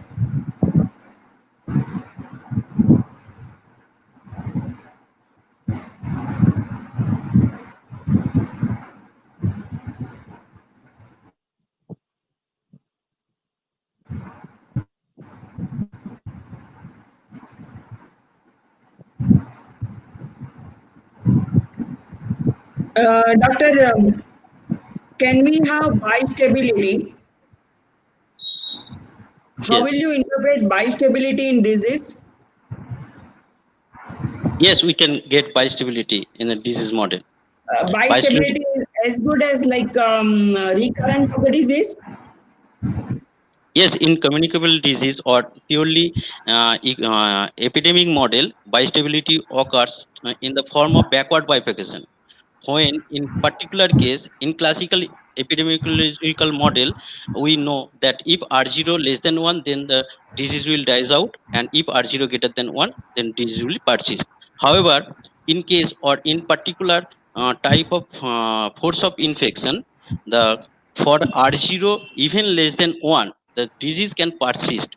There will be two equilibrium point, and one of them will be stable in when R0 less than 1.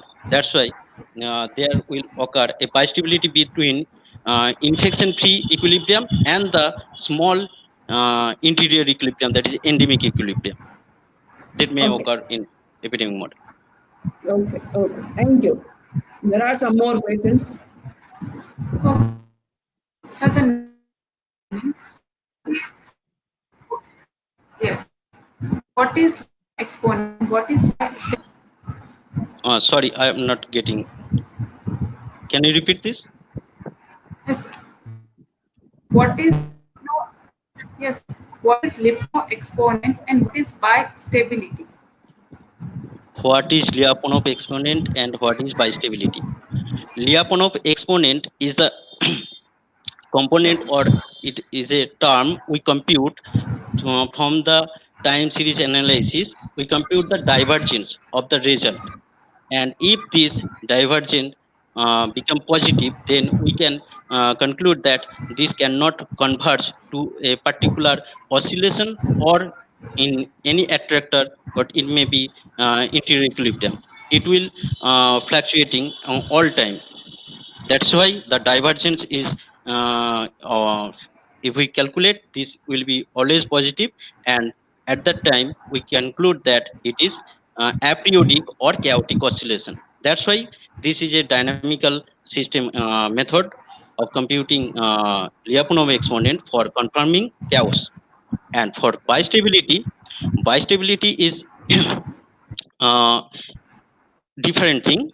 It is usually we consider all the system initial value problem we choose. Here, some system shows multiple attractor for the same parameter set. If for the same parameter set the system has more than one attractor at the same time, then depending on the initial value, it may goes to interior or it may goes to trivial or any other equilibrium point. Axial, maybe it will be axial or planar. So this is totally depending on the initial value. It may converge to different attractor. That's why it occurs by stability. So the other question is, have you practically worked in this field? Could you share your experience if you have? Not really. I just work very theoretically.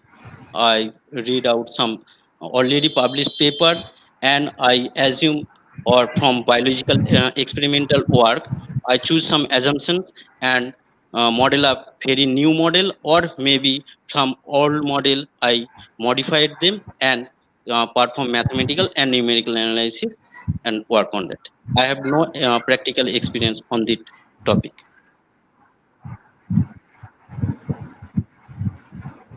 Okay. Thank you, Thank you. Professor. Thank you so Thank you. much, sir.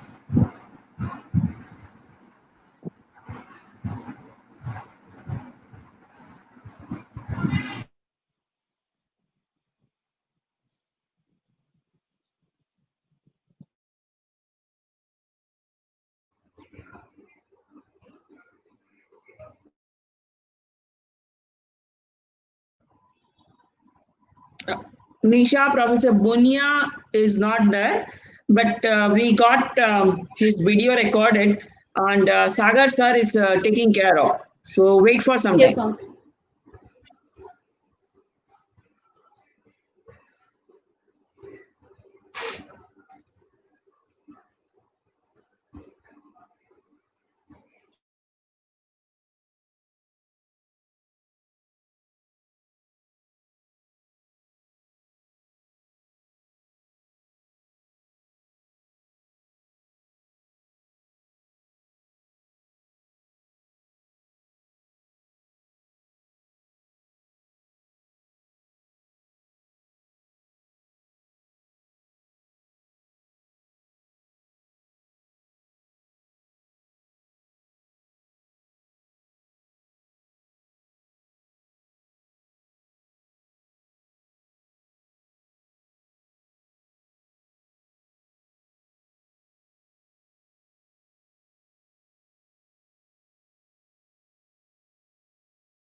Okay, good evening, Ghana here.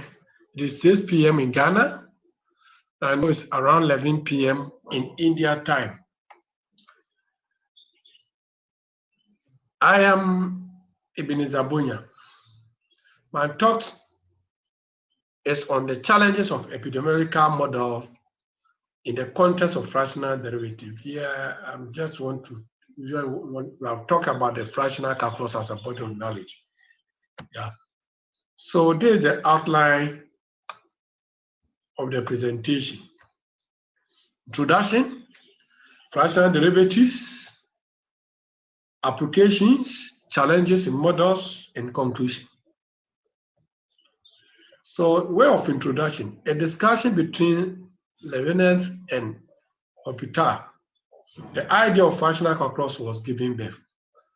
So somebody called Leonard one day dreamed about something and he decided to share with his master, L'Hopital.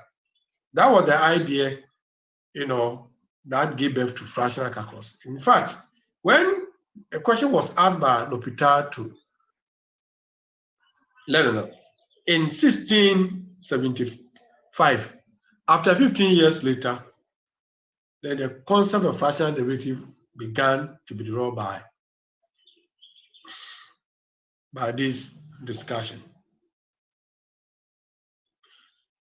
That is L'Hopital. And he started developing this concept. Later, for so many years later, Levinas also decided to delve into the so-called fractional calculus concept, which has been given birth. And he considered a function as summation of exponential function and also derived a fractional differential operator. So he also came out with some operators which were different from what L'Hopital has come up with. Then mathematics evolved. So fractional calculus also evolves. Then later, Remenai also and his group also derived some operator or derives a certain operator which we call the power law operator, the kernel, which is singular kernel, was also given birth to by Remenai and his groups. So let's quickly look at what is this about.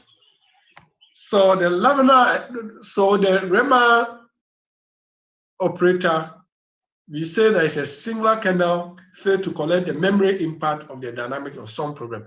Basically, or literally, what this means is that it fails to predict from the origin 0. Therefore, we say that the kernel is artificial, and therefore we can't predict or rely on the prediction that comes out with such kernel. The power law derivative is connected with the Pareto statistics with some very useful properties and also several applications in non-complex physical problem. In other words, every operator usually has to connect with statistics. And then the power law connect with Pareto. The Pareto statistics is very basic. Statistics is very basic. And therefore, we cannot rely on this kind of operator, to connect with something that is complex. No, we live in a complex environment, complex models. This cannot give us what we want.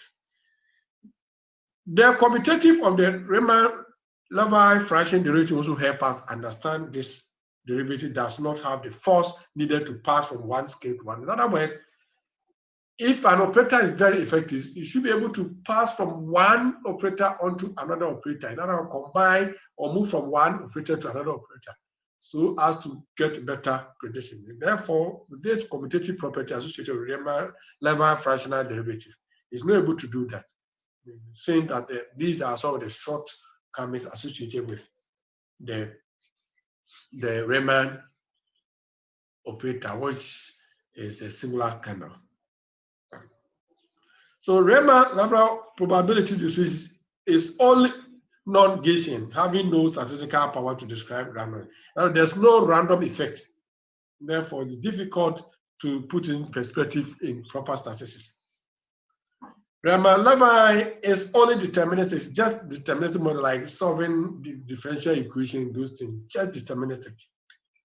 Marshall Capito and Moro Fabrizio presented a new definition of fractional operator based on exponential decay law without singular kernel. You see, so based on these shortcomings which were observed after people have been using in further research, this Marshall and the Moro Fabrizio decided that they will improve upon this time, having an operator which does not base on power law, but rather exponential decay law, and which also without singular kernel. In other words, it predicts from the origin.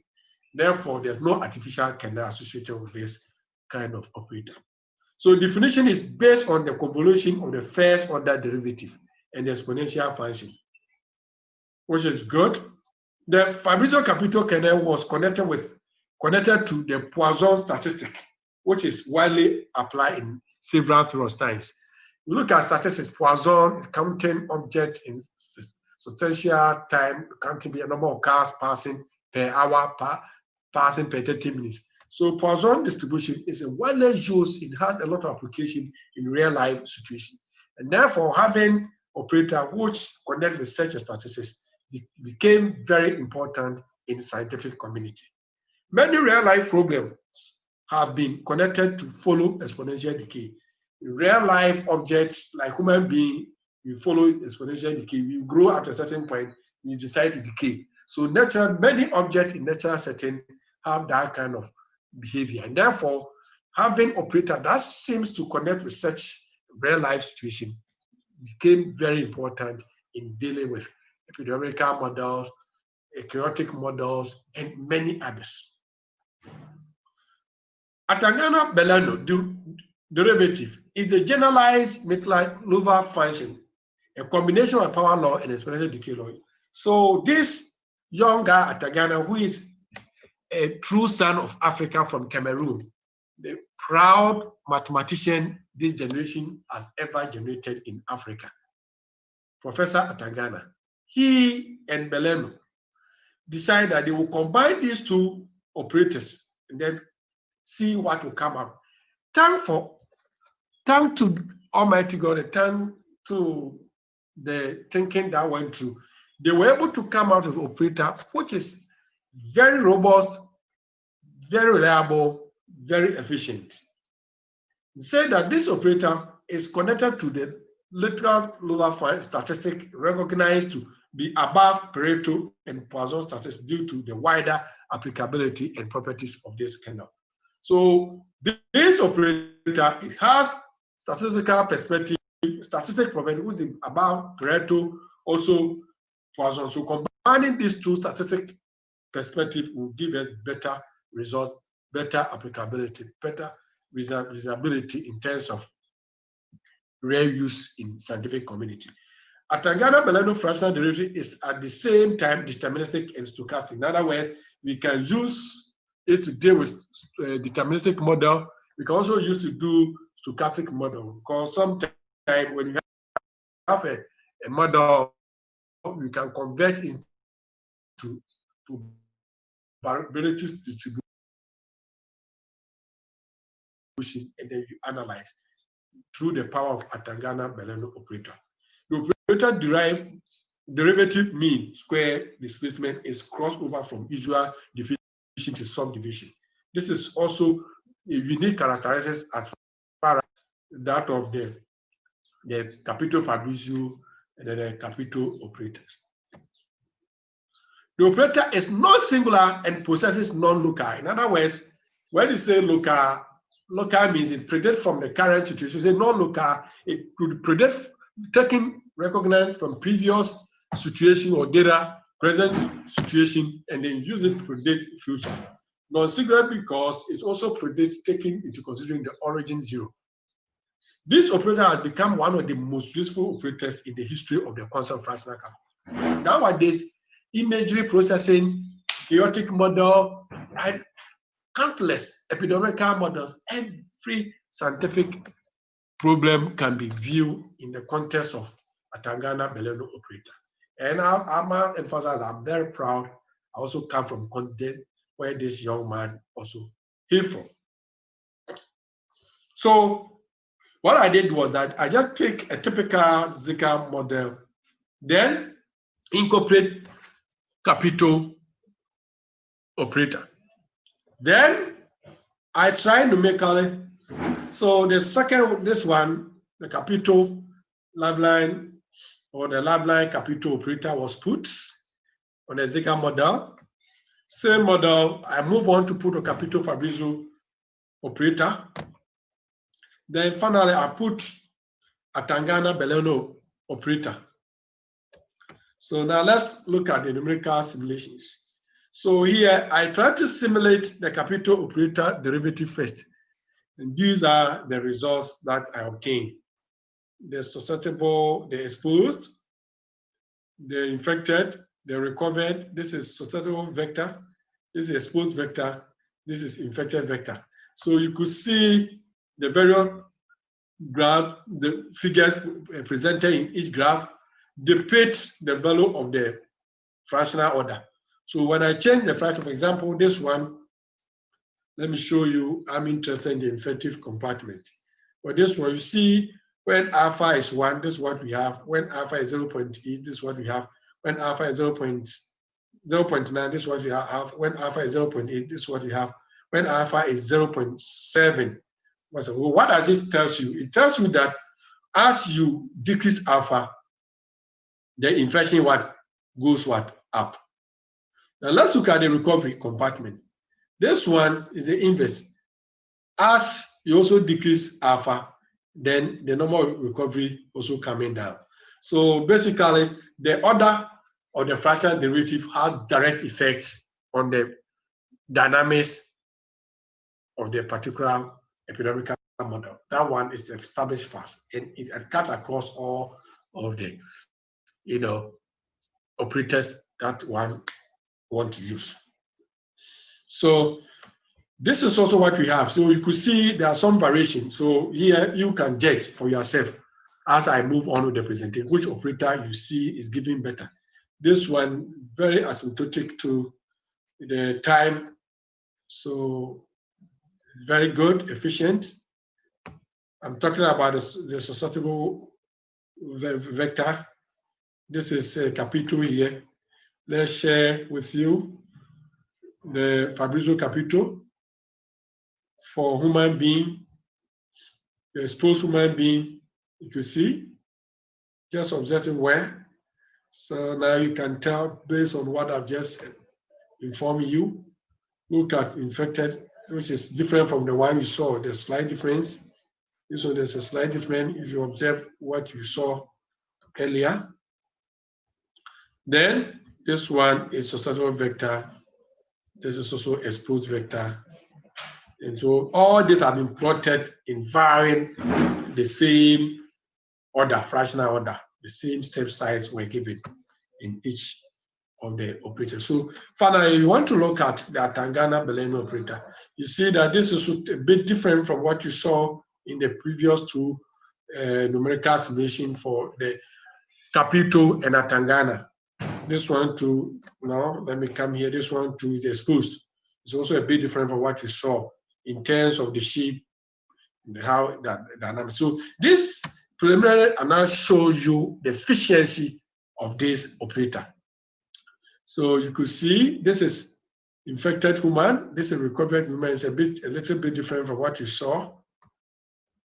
So this is, so you can see this one is also a bit different from what you saw. If you recall, the other one, it's almost as if all the graphs bind together, but you can see some bit of different here. This one is also exposed vector, that's mosquito. This one infected mosquito, you can see. So this tells you how efficient, the Atangana Beleno operators. The graphs have some big variation compared to the first two that you saw operators. So here, my challenges, or the challenges as modelers we face in implementing our models in the context of fractional. One of the challenges is the physical interpretation.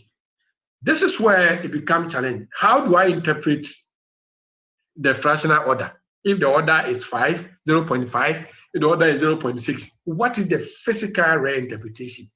These are issues. Sometimes it's a bit difficult to relate it in the real life, settings that we find ourselves in terms of epidemiological context.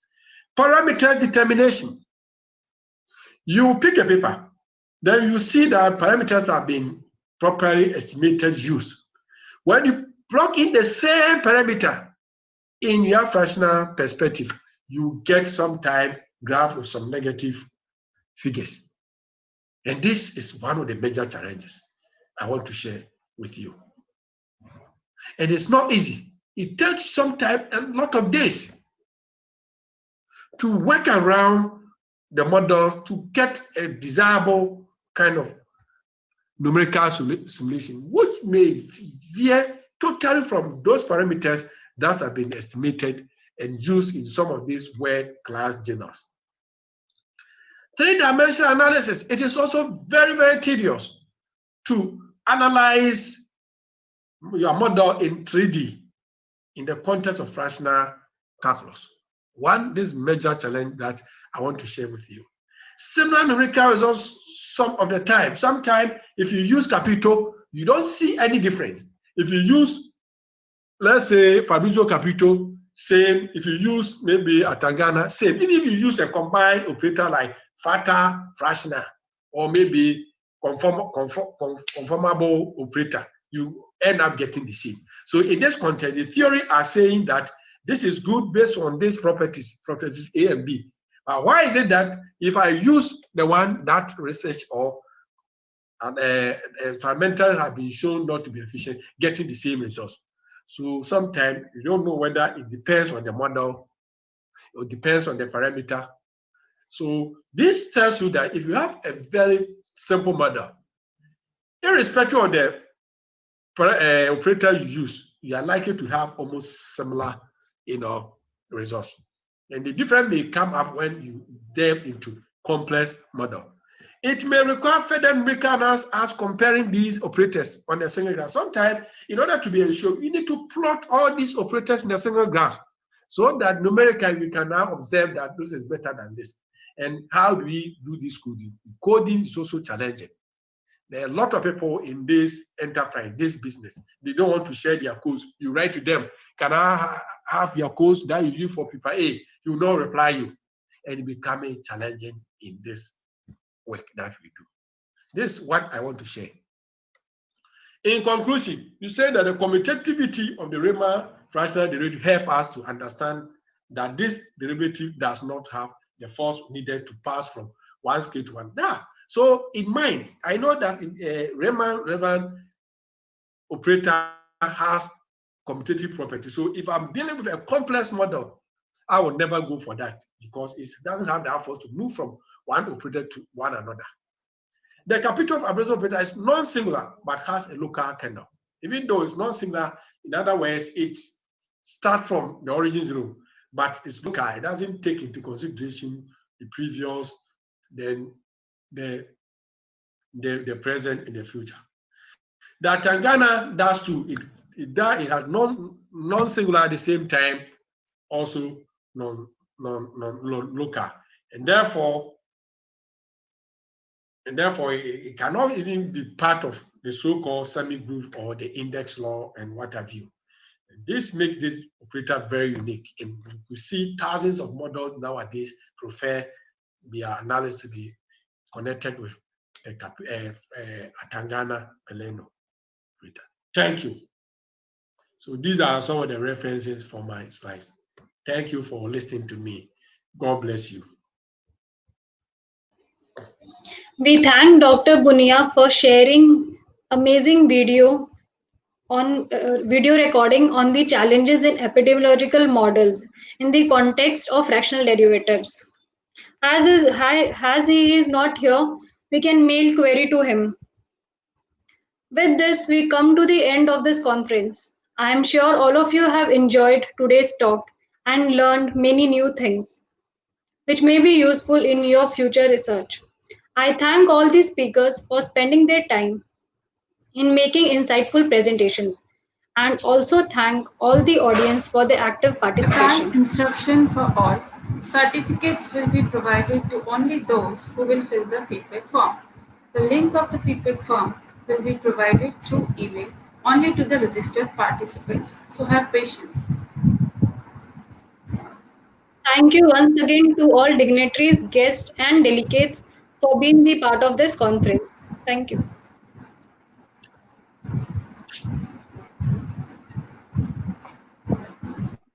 Hello, Sagar.